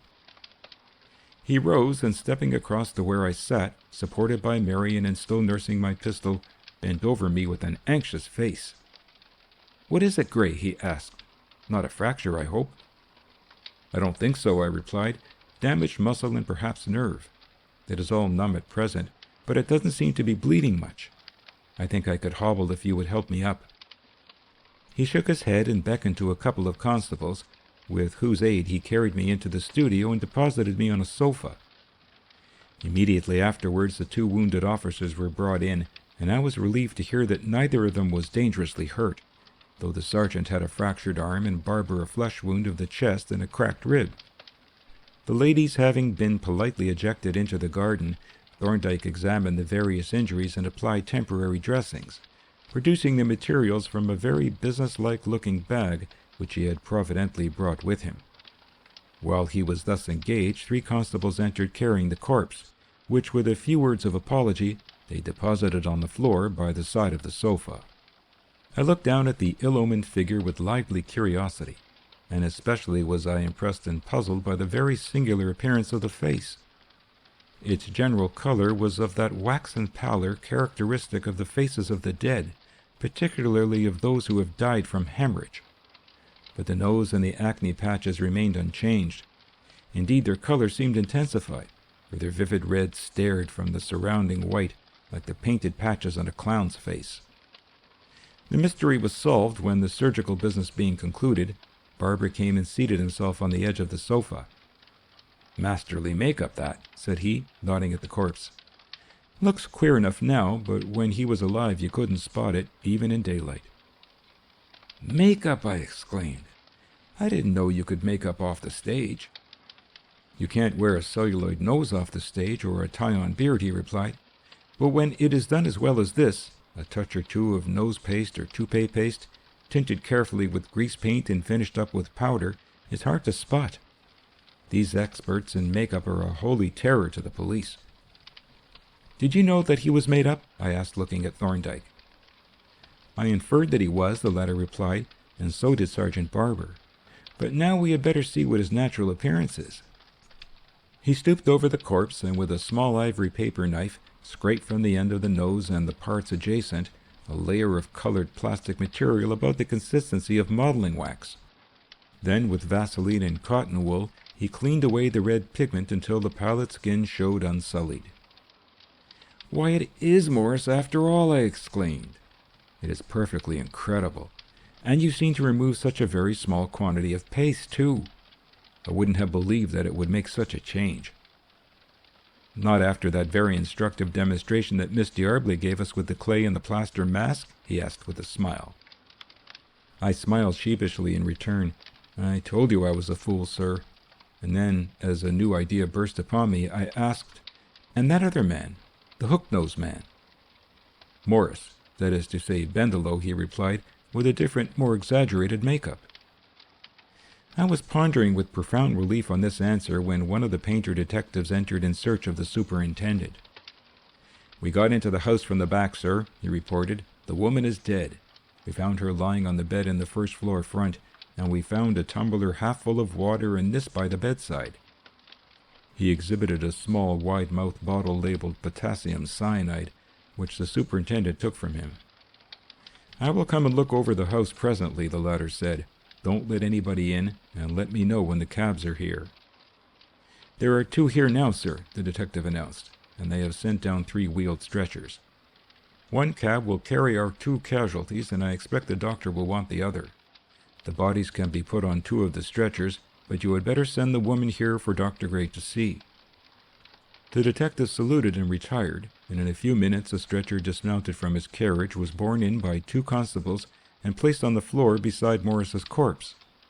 But even now, prepared as I was, and knowing who the new arrival must be, I looked doubtfully at the pitiful effigy that lay before me, so limp and passive that but an hour since had been a strong, courageous, resourceful woman.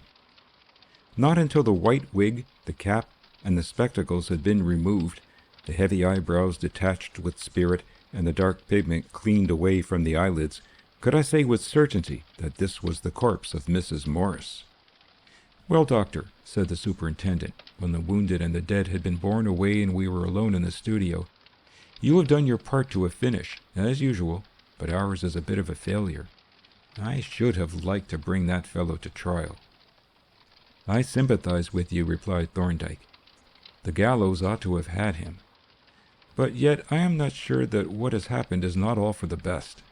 The evidence in both cases, the D'Arblay and the Van Zelen murders, is entirely circumstantial and extremely intricate. That is not good evidence for a jury. A conviction would not have been a certainty either here or in America, and an acquittal would have been a disaster that I don't dare to think of. No, Miller, I think that on the whole I am satisfied, and I think that you ought to be too."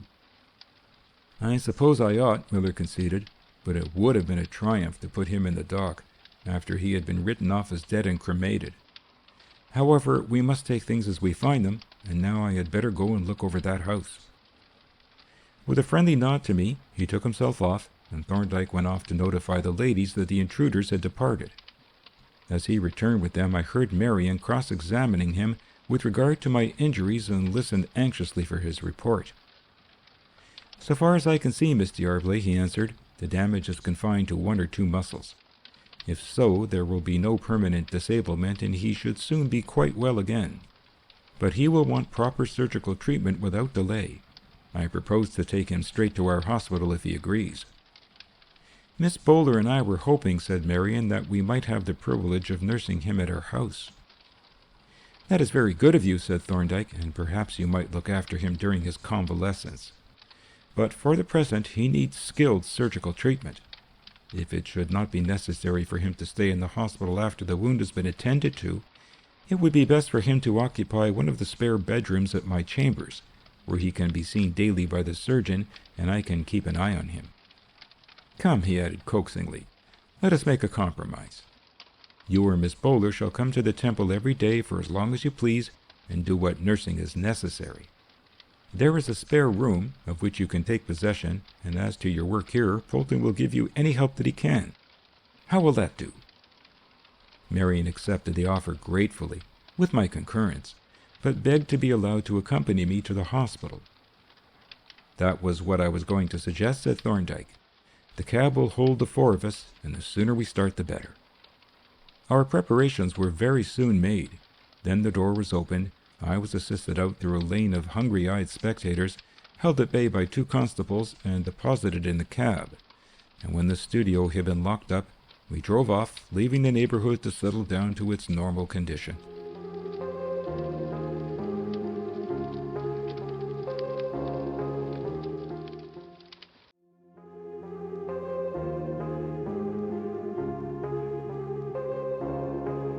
Chapter 19. Thorndyke Disentangles the Threads. The days of my captivity at No. 5A King's Bench Walk passed with a tranquility that made me realize the weight of the incubus that had been lifted. Now, in the mornings when Polton ministered to me, until Arabella arrived and was ungrudgingly installed in office, I could let my untroubled thoughts stray to Marion, working alone in the studio with restored security, free forever from the hideous menace that had hung over her. And later, when she herself, released by her faithful apprentice, came to take her spell of nursing, what a joy it was to see her looking so fresh and rosy, so youthful and buoyant. Of Thorndyke, the giver of these gifts, I saw little in the first few days, for he had heavy arrears of work to make up. However, he paid me brief visits from time to time, especially in the mornings and at night, when I was alone, and very delightful those visits were.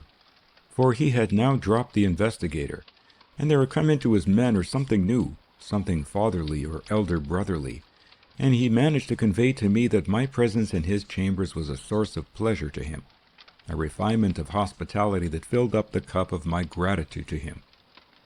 It was on the 5th day, when I was allowed to sit up in bed, for my injury was no more than a perforating wound of the outer side of the calf, which had missed every important structure, that I sat watching Marion making somewhat premature preparations for tea, and observed with interest that a third cup had been placed on the tray. "Yes," Marion replied to my inquiry, "the doctor is coming to tea with us today. Mr. Polton gave me the message when he arrived."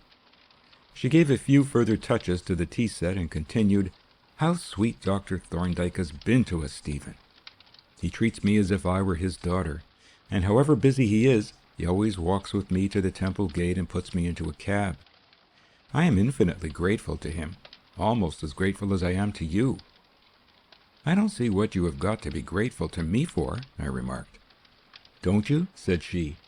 "Is it nothing to me, do you suppose, that in the moment of my terrible grief and desolation, I found a noble, chivalrous friend whom I trusted instantly? That I have been guarded through all the dangers that threatened me, and that at last I have been rescued from them and set free to go my ways in peace and security? Surely, Stephen dear, all this is abundant matter for gratitude, and I owe it all to you." "To me!" I exclaimed in astonishment, recalling secretly what a consummate donkey I had been. But there, I suppose it is the way of a woman to imagine that her particular gander is a swan. She smiled a superior smile. "Women," said she, "are very intelligent creatures." They are able to distinguish between swans and ganders, whereas the swans themselves are apt to be muddle-headed and self-depreciatory. I agree to the muddle-headed factor, I rejoined, and I won't be unduly ostentatious as to the ganderism. But to return to Thorndyke, it is extraordinarily good of him to allow himself to be burdened with me. With us, she corrected. It is the same thing, sweetheart. Do you know if he is going to give us a long visit? I hope so, she replied. Mr. Polton said that he had got through his arrears of work and had this afternoon free. Then, said I, perhaps he will give us the elucidation that he promised me some time ago. I am devoured by curiosity as to how he unraveled the web of mystification that the villain, Bendelow, spun round himself. So am I, said she, and I believe I can hear his footsteps on the stair. A few moments later, Thorndyke entered the room, and having greeted us with quiet geniality, seated himself in the easy chair by the table and regarded us with a benevolent smile. We were just saying, sir, said I, how very kind it is of you to allow your chambers to be invaded by a stray cripple and his belongings. I believe you were going to say baggage, Marion murmured. Well, said Thorndyke, smiling at the interpolation, I may tell you both in confidence that you were talking nonsense. It is I who am the beneficiary. It is a part of your goodness to say so, sir, I said. But, he rejoined, it is the simple truth. You enable me to combine the undoubted economic advantages of bachelordom with the satisfaction of having a family under my roof, and you even allow me to participate in a way as a sort of supercargo in a certain voyage of discovery which is to be undertaken by two young adventurers in the near future, in the very near future, as I hope. As I hope too, said I, glancing at Marion, who had become a little more rosy than usual and who now adroitly diverted the current of the conversation. We were also wondering, said she, if we might hope for some enlightenment on things which have puzzled us so much lately. That, he replied, was in my mind when I arranged to keep this afternoon and evening free. I wanted to give Stephen, who is my professional offspring, so to speak, a full exposition of this very intricate and remarkable case. If you, my dear, will keep my cup charged as occasion arises, I will begin forthwith. I will address myself to Stephen, who has all the facts first-hand, and if, in my exposition, I should seem somewhat callously to ignore the human aspects of this tragic story, aspects which have meant so much in irreparable loss and bereavement to you, poor child, remember that it is an exposition of evidence, and necessarily passionless and impersonal. I quite realize that, said Marion, and you may trust me to understand. He bowed gravely, and after a brief pause began, I propose to treat the subject historically, so to speak, to take you over the ground that I traversed myself, recounting my observations and inferences in the order in which they occurred. The inquiry falls naturally into certain successive stages, corresponding to the emergence of new facts, of which the first was concerned with the data elicited at the inquest. Let us begin with them. First, as to the crime itself. It was a murder of a very distinctive type. There was evidence not only of premeditation in the bare legal sense, but of careful preparation and planning. It was a considered act, and not a crime of impulse or passion. What could be the motive for such a crime? There appeared to be only two alternate possibilities. Either it was a crime of revenge or a crime of expediency. The hypothesis of revenge could not be explored, because there were no data excepting the evidence of the victim's daughter, which was to the effect that deceased had no enemies, actual or potential, and this evidence was supported by the very deliberate character of the crime. We were therefore thrown back on the hypothesis of expediency, which was in fact the more probable one, and which became still more probable as the circumstances were further examined. But having assumed as a working hypothesis that this crime had been committed in pursuit of a definite purpose which was not revenge, the next question was, what could that purpose have been? And that question could be answered only by a careful consideration of all that was known of the parties to the crime, the criminal and the victim, and their possible relations to one another. As to the former, the circumstances indicated that he was a person of some education, that he had an unusual acquaintance with poisons, and such social position and personal qualities as would enable him to get possession of them, that he was subtle, ingenious, and resourceful, but not far-sighted, since he took risks that could have been avoided. His mentality appeared to be that of the gambler, whose attention tends to be riveted on the winning chances and who makes insufficient provision for possible failure. He staked everything on the chance of the needle puncture being overlooked and the presence of the poison being undiscovered. But the outstanding and most significant quality was his profound criminality.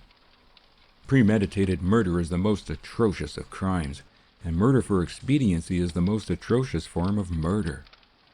This man, then, was of a profoundly criminal type, and was most probably a practicing criminal. Turning now to the victim, the evidence showed that he was a man of high moral qualities, honest, industrious, thrifty, kindly, and amiable, and of good reputation, the exact reverse of the other. Any illicit association between these two men was, therefore, excluded, and yet there must have been an association of some kind. Of what kind could it have been? Now, in the case of this man, as in that of the other, there was one outstanding fact. He was a sculptor, and not only a sculptor, but an artist in the highest class of waxwork. And not only this, he was probably the only artist of this kind practicing in this country, for waxwork is almost exclusively a French art. So far as I know, all the wax figures and high-class lay figures that are made are produced in France. This man therefore appeared to be the unique English practitioner of this very curious art. The fact impressed me profoundly. To realize its significance, we must realize the unique character of the art. Waxwork is a fine art, but it differs from all other fine arts in that its main purpose is one that is expressly rejected by all the other arts. An ordinary work of sculpture, no matter how realistic, is frankly an object of metal, stone, or pottery. Its realism is restricted to truth of form. No deception is aimed at, but, on the contrary, is expressly avoided. But the aim of waxwork is complete deception, and its perfection is measured by the completeness of the deception achieved. How complete that may be can be judged by incidents that have occurred at Madame Tussaud's. When that exhibition was at the old Baker Street Bazaar, the snuff-taker, whose arms, head, and eyes were moved by clockwork, used to be seated on an open bench, and it is recorded that quite frequently visitors would sit down by him on the bench and try to open conversation with him. So too, the waxwork policeman near the outer door was occasionally accosted with questions by arriving visitors. Bearing this fact in mind, it is obvious that this art is peculiarly adapted to employment in certain kinds of fraud, such as personation, false alibi, and the like, and it is probable that the only reason why it is not so employed is the great difficulty of obtaining first-class waxworks. Naturally, then, when I observed this connection of a criminal with a waxwork artist, I asked myself whether the motive of the murder was not to be sought in that artist's unique powers. Could it be that an attempt had been made to employ the deceased on some work designed for a fraudulent purpose?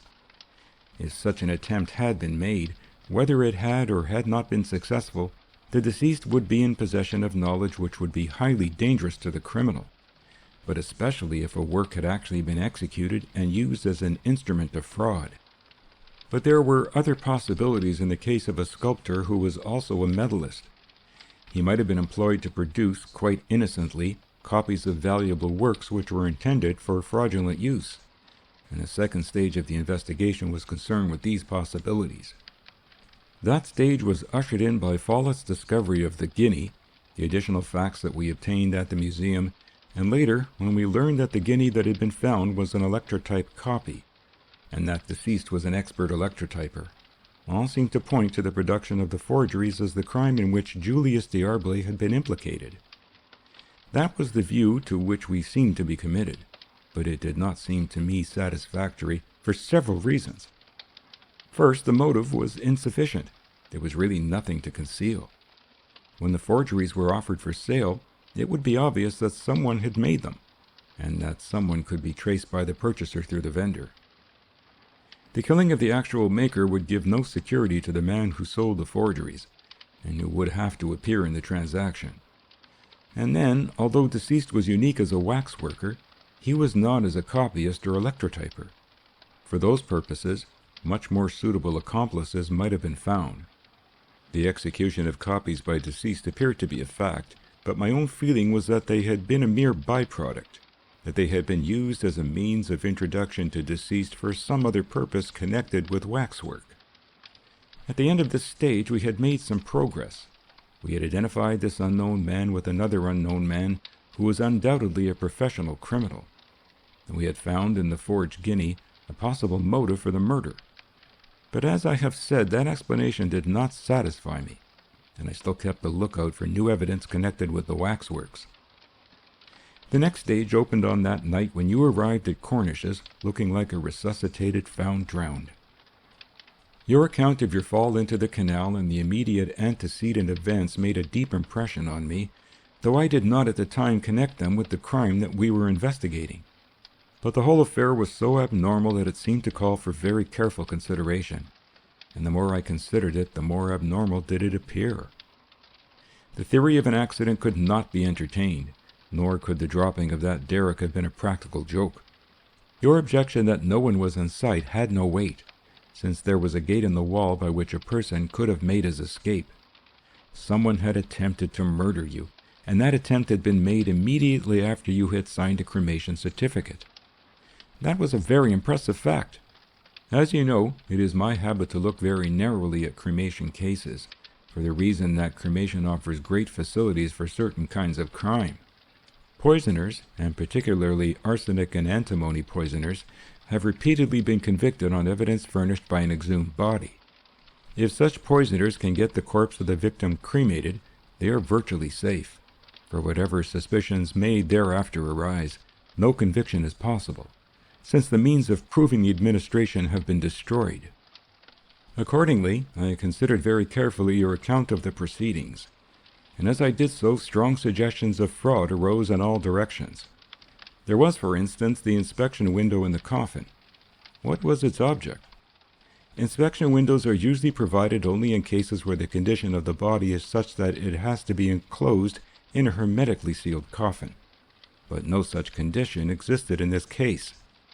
There was no reason why the friends should not have viewed the body in the usual manner in an open coffin. Again, there was the curious alternation of you and the two witnesses. First, they went up and viewed deceased through the window. Then, after a considerable interval, you and Cropper went up and viewed deceased through the window. Then you took out the body, examined it, and put it back. Again, after a considerable interval, the witnesses went up a second time and viewed the deceased through the window. It was all rather queer and suspicious, especially when considered in conjunction with the attempt on your life. Reflecting on the latter, the question of the gate in the wall by the canal arose in my mind, and I examined the map to see if I could locate it. It was not marked, but the wharf was, and from this and your description it appeared certain that the gate must be in the wall of the garden of Morris's house. Here was another suspicious fact, for Morris, who could have let you out by this side gate, sent you by a long roundabout route to the towpath. He knew which way you must be going, westward, and could have slipped out of the gate and waited for you in the hut by the wharf. It was possible, and there seemed to be no other explanation of what had happened to you. Incidentally, I made another discovery. This map showed that Morris's house had two frontages, one on Field Street and one on Market Street, and you appeared to have been admitted by the back entrance, which was another slightly abnormal circumstance. I was very much puzzled by the affair. There was a distinct suggestion that some fraud, some deception, had been practiced, that what the spinsters saw through the coffin window was not the same thing as that which you saw. And yet, what could the deception have been? There was no question about the body. It was a real body. The disease was undoubtedly genuine, and was at least the effective cause of death. And the cremation was necessarily genuine, for though you can bury an empty coffin, you can't cremate one. The absence of calcined bone would expose the fraud instantly. I considered the possibility of a second body, that of a murdered person, for instance. But that would not do, for if a substitution had been effected, there would still have been a redundant body to dispose of and account for. Nothing would have been gained by the substitution. But there was another possibility to which no such objection applied. Assuming a fraud to have been perpetrated, Here was a case adapted in the most perfect manner to the use of a waxwork. Of course, a full-length figure would have been impossible, because it would have left no calcined bones. But the inspection window would have made it unnecessary. A wax head would have done, or better still a wax mask, which could have been simply placed over the face of the real corpse. The more I thought about it, the more I was impressed by the singular suitability of the arrangements to the use of a wax mask. The inspection window seemed to be designed for the very purpose, to restrict the view to a mere face and to prevent the mask from being touched and the fraud thus discovered. And the alternate inspections by you and the spinsters were quite in keeping with a deception of that kind. There was another very queer feature in the case. These people, living at Hoxton, elected to employ a doctor who lived miles away at Bloomsbury. Why did they not call in a neighboring practitioner? Also, they arranged the days and even the hours at which the visits were to be made. Why? There was an evident suggestion of something that the doctor was not to know, something or somebody that he was not desired to see, that some preparations had to be made for his visits. Again, the note was addressed to Dr. Stephen Gray, not to Dr. Cornish. They knew your name and address, although you had only just come there, and they did not know Dr. Cornish, who was an old resident. How was this?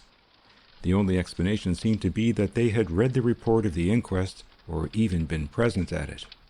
You there stated publicly that your temporary address was at 61 Mecklenburg Square, that you were in fact a bird of passage, and you gave your full name and your age.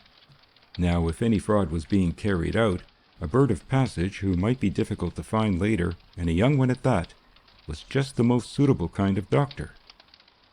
To sum up the evidence at this stage, the circumstances, taken as a whole, suggested in the strongest possible manner that there was something fraudulent about this cremation. That fraud must be some kind of substitution or personation with the purpose of obtaining a certificate that some person had been cremated who had in fact not been cremated. In that case, it was nearly certain that the dead man was not Simon Bendelow, for the certificates would be required to agree with the false appearances, not with the true. There was a suggestion, but only a speculative one, that the deception might have been effected by means of a wax mask. There were, however, two objections. As to the wax mask, there was the great difficulty of obtaining one. A perfect portrait mask could have been obtained only either from an artist in Paris or from Julius D'Arblay. The objection to the substitution theory was that there was a real body, the body of a real person. If the cremation was in a name which was not the name of that person, then the disappearance of that person would remain unaccounted for. So you see that the whole theory of fraud was purely conjectural. There was not a single particle of direct evidence. You also see that at 2 points there was a faint hint of a connection between this case and the murder of Mr. D'Arblay. These people seemed to have read of or attended at the inquest, and if a wax mask existed, it was quite probably made by him. The next stage opens with the discovery of the mask at the studio. But there are certain antecedent matters that must first be glanced at. When the attempt was made to murder Marion, I asked myself 4 questions. 1. Why did this man want to kill Marion? 2. What did he come to the studio on the preceding night to search for? 3. Did he find it, whatever it was? 4. Why did he delay so long to make the search? Let us begin with the second question. What had he come to look for?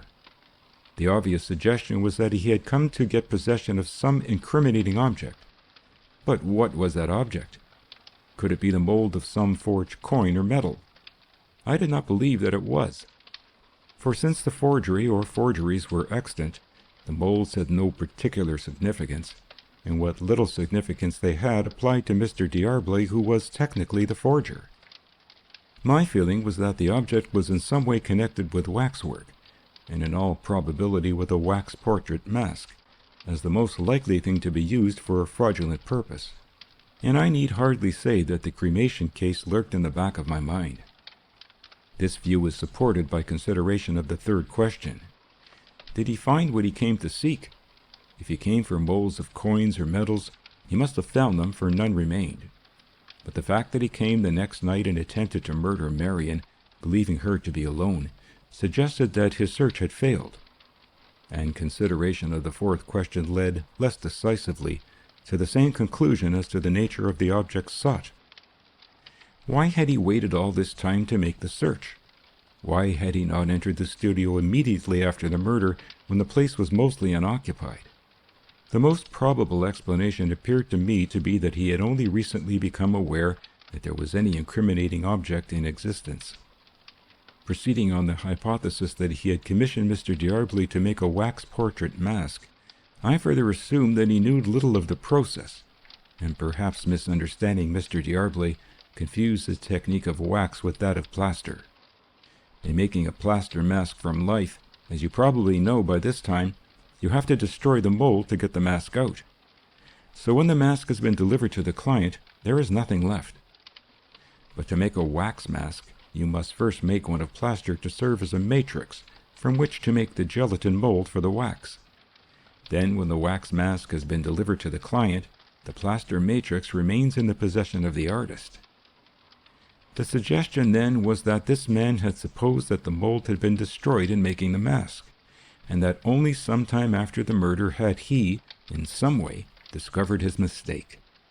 When he did discover it, you would see what an appalling blunder he had made, for the plaster matrix was the likeness of his own face. You see that all this was highly speculative. It was all hypothetical, and it might all have been totally fallacious. We still had not a single solid fact, but all the hypothetical matter was consistent, and each inference seemed to support the others. And what, I asked, did you suppose was his motive for trying to make away with Marion? In the first place, he replied, I inferred that he looked on her as a dangerous person who might have some knowledge of his transactions with her father. This was probably the explanation of his attempt when he cut the brake wire of her bicycle. But the second, more desperate attack was made, I assume, when he had realized the existence of the plaster mask, and supposed that she knew of it too. If he had killed her, he would probably have made another search with the studio fully lighted up. To return to our inquiry, you see that I had a mass of hypotheses, but not a single real fact. But I still had a firm belief that a wax mask had been made, and that, if it had not been destroyed, there must be a plaster mask somewhere in the studio. That was what I came to look for that morning, and as it happens that I am some 6 inches taller than Bendelow was, I was able to see what had been invisible to him. When I discovered that mask, and when Marion had disclaimed all knowledge of it, my hopes began to rise. But when you identified the face as that of Morris, I felt that our problem was solved. In an instant, my card house of speculative hypothesis was changed into a solid edifice. What had been but bare possibilities had now become so highly probable that they were almost certainties. Let us consider what the finding of this mask proved, subject, of course, to verification. It proved that a wax mask of Morris had been made, for here was the matrix, varnished, as you will remember, in readiness for the gelatin mold, and that mask was obviously obtained for the purpose of a fraudulent cremation. And that mask was made by Julius D'Arblay. What was the purpose of the fraud? It was perfectly obvious. Morris was clearly the real Simon Bendelow, and the purpose of the fraud was to create undeniable evidence that he was dead. But why did he want to prove that he was dead? Well, we knew that he was the murderer of Van Zelen, for whom the American police were searching, and he might be in more danger than we knew. At any rate, a death certificate would make him absolutely secure, on one condition, that the body was cremated. Mere burial would not be enough, for an exhumation would discover the fraud. But perfect security could be secured only by destruction of all evidence of the fraud. Julius D'Arblay held such evidence. Therefore, Julius D'Arblay must be got rid of. Here then was an amply sufficient motive for the murder. The only point which remained obscure was the identity of your patient, and the means by which his disappearance had been accounted for. My hypothesis then had been changed into highly probable theory. The next stage was the necessary verification. I began with a rather curious experiment. The man who tried to murder Marion could have been no other than her father's murderer. Then he must have been Morris. But it seemed that he was totally unlike Morris, and that the mask evidently suggested to her no resemblance. But yet it was probable that the man was Morse, for the striking features, the hooked nose and the heavy brows, would be easily made up, especially at night. The question was whether the face was Morris's with these additions. I determined to put that question to the test, and here Polton's new accomplishment came to our aid. First, with a pinch of clay, we built up on Morris's mask a nose of the shape described and slightly thickened the brows. Then Polton made a gelatin mold, and from this produced a wax mask. He fitted it with glass eyes and attached it to a rough plaster head, with ears which were casts of my own painted. We then fixed on a mustache, beard, and wig, and put on a shirt, collar, and jacket. It was an extraordinarily crude affair, suggestive of the 5th of November. But it answered the purpose, which was to produce a photograph, for we made the photograph so bad, so confused and ill-focused, that the crudities disappeared, while the essential likeness remained. As you know, that photograph was instantly recognized without any sort of suggestion, so the first test gave a positive result. Marian's assailant was pretty certainly Morris. "I should like to have seen Mr. Polton's prentice effort," said Marian, who had been listening enthralled by this description. "You shall see it now," Thorndyke replied with a smile. "It is in the next room, concealed in a cupboard." He went out, and presently returned, carrying what looked like an excessively crude hairdresser's dummy, but a most extraordinarily horrible and repulsive one. As he turned the face towards us, Marian gave a little cry of horror and then tried to laugh, without very striking success. "It is a dreadful-looking thing," she exclaimed, "and so hideously like that fiend." She gazed at it with the most extreme repugnance for a while, and then said apologetically, "I hope you won't think me very silly, but—" "Of course I don't," Thorndyke interrupted. "It is going back to its cupboard at once." And with this he bore it away, returning in a few moments with a smaller object, wrapped in a cloth, which he laid on the table. "Another exhibit, as they say in the courts," he explained, "which we shall want presently. Meanwhile, we resume the thread of our argument. The photograph of this waxwork, then, furnished corroboration of the theory that Morris was the man whom we were seeking. My next move was to inquire at Scotland Yard if there were any fresh developments of the Van Zellen case. The answer was that there were, and Superintendent Miller arranged to come and tell me all about them. You were present at the interview and will remember what passed. His information was highly important, not only by confirming my inference that Bendelow was the murderer, but especially by disposing of the difficulty connected with the disappearance of your patient. For now there came into view a second man, Cryle, who had died at Hoxton of an abdominal cancer and had been duly buried, and when you were able to give me this man's address, a glance at the map and at the post office directory showed that the two men had died in the same house. This fact, with the further facts that they had died of virtually the same disease and within a day or two of the same date, left no reasonable doubt that we were really dealing with one man, who had died and for whom 2 death certificates in different names and 2 corresponding burial orders had been obtained. There was only one body, and that was cremated in the name of Bendelow.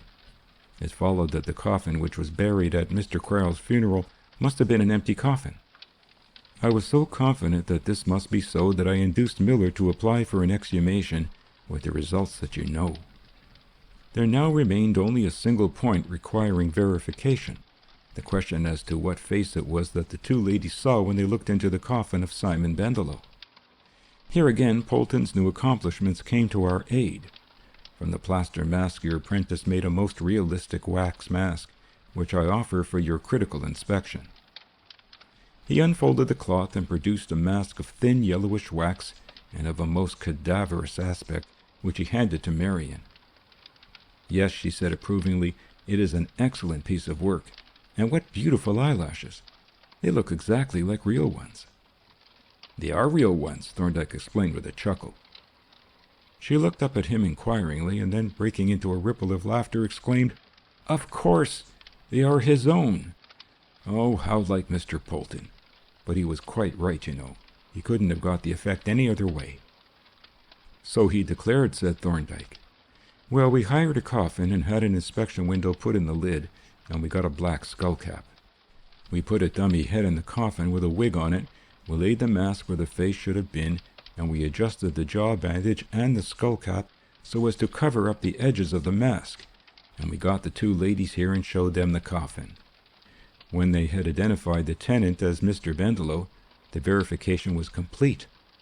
The hypothesis was now converted into ascertained fact, and all that remained to be done was to lay hands on the murderer. "How did you find out where Morris was living?" I asked. "Barber did that," he replied. "When I learned that you were being stalked, I employed Barber to shadow you.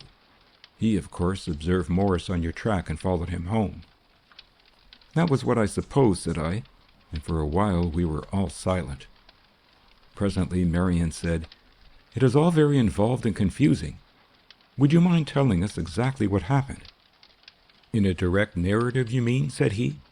"Yes, I will try to reconstruct the events in the order of their occurrence. They began with the murder of Van Zelen by Bendelow. There was no evidence against him at the time, but he had to fly from America for other reasons, and he left behind him incriminating traces which he knew must presently be discovered, and which would fix the murder on him. His friend Cryle, who fled with him, developed gastric cancer, and had only a month or two to live. Then Bendelow decided that when Cryle should die, he would make believe to die at the same time.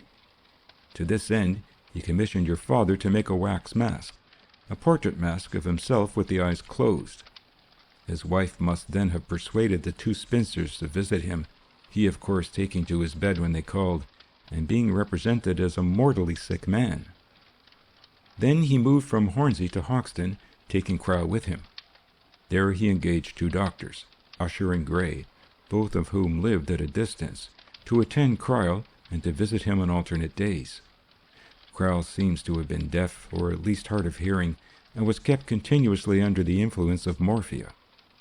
Usher, who was employed by Mrs. Bendelow, whom he knew as Mrs. Pepper, came to the front of the house in Field Street to visit Mr. Cryle, while Stephen, who was employed by the Bendelows, whom he knew by the name of Morris, entered at the rear of the house in Market Street to visit the same man under the name of Bendelow. About the time of the move, Bendelow committed the murder in order to destroy all evidence of the making of the wax mask. Eventually, Cryle died, or was finished off with an extra dose of morphia, on a Thursday. Usher gave the certificate, and the funeral took place on the Saturday. But previously, probably on the Friday night, the coffin lid was unscrewed by Bendelow, the body taken out, and replaced by a sack of sawdust with some lead pipe in it. On the Monday the body was again produced, this time as that of Simon Bendelow, who was represented as having died on the Sunday afternoon. It was put in a cremation coffin with a celluloid window in the lid. The wax mask was placed over the face, the jaw bandage and the skull cap adjusted to hide the place where the wax face joined the real face, and the two spinsters were brought up to see Mr. Bendelow in his coffin. They looked in through the window, and of course saw the wax mask of Bendelow. Then they retired. The coffin lid was taken off, the wax mask removed, the coffin lid screwed on again, and then the two doctors were brought up. They removed the body from the coffin, examined it and put it back, and Bendelow, or Morris, put on the coffin lid.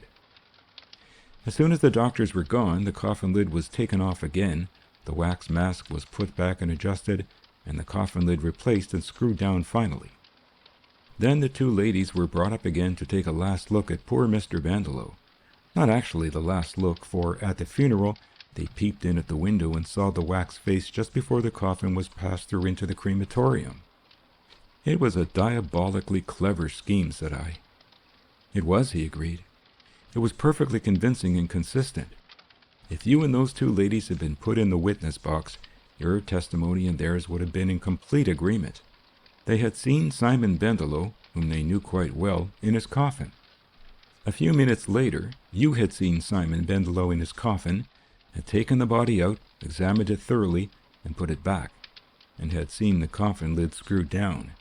And again a few minutes later, they had looked in through the coffin window and had again seen Simon Bendelow.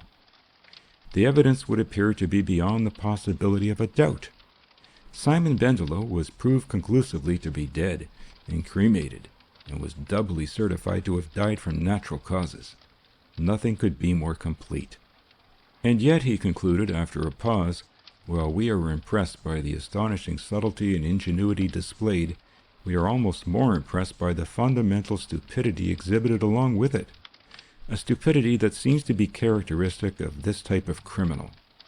For all the security that was gained by one part of the scheme was destroyed by the idiotic efforts to guard against dangers that had no existence.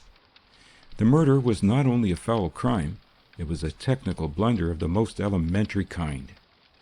But for that murder, Bendelow would now be alive and in unchallenged security. The cremation scheme was completely successful. It deceived everybody. Even the two detectives, though they felt vague suspicions, saw no loophole. They had to accept the appearances at their face value. But it was the old story. The wrongdoer could not keep quiet. He must be forever making himself safer and yet more safe, and at each move he laid down fresh tracks. And so in the end he delivered himself into our hands. He paused and for a while seemed to be absorbed in reflection on what he had been telling us. Presently he looked up and, addressing Marian, said in grave, quiet tones, "We have ended our quest and we have secured retribution. Justice was beyond our reach, for complete justice implies restitution, and to attain that, the dead must have been recalled from the grave. But at least sometimes out of evil cometh good.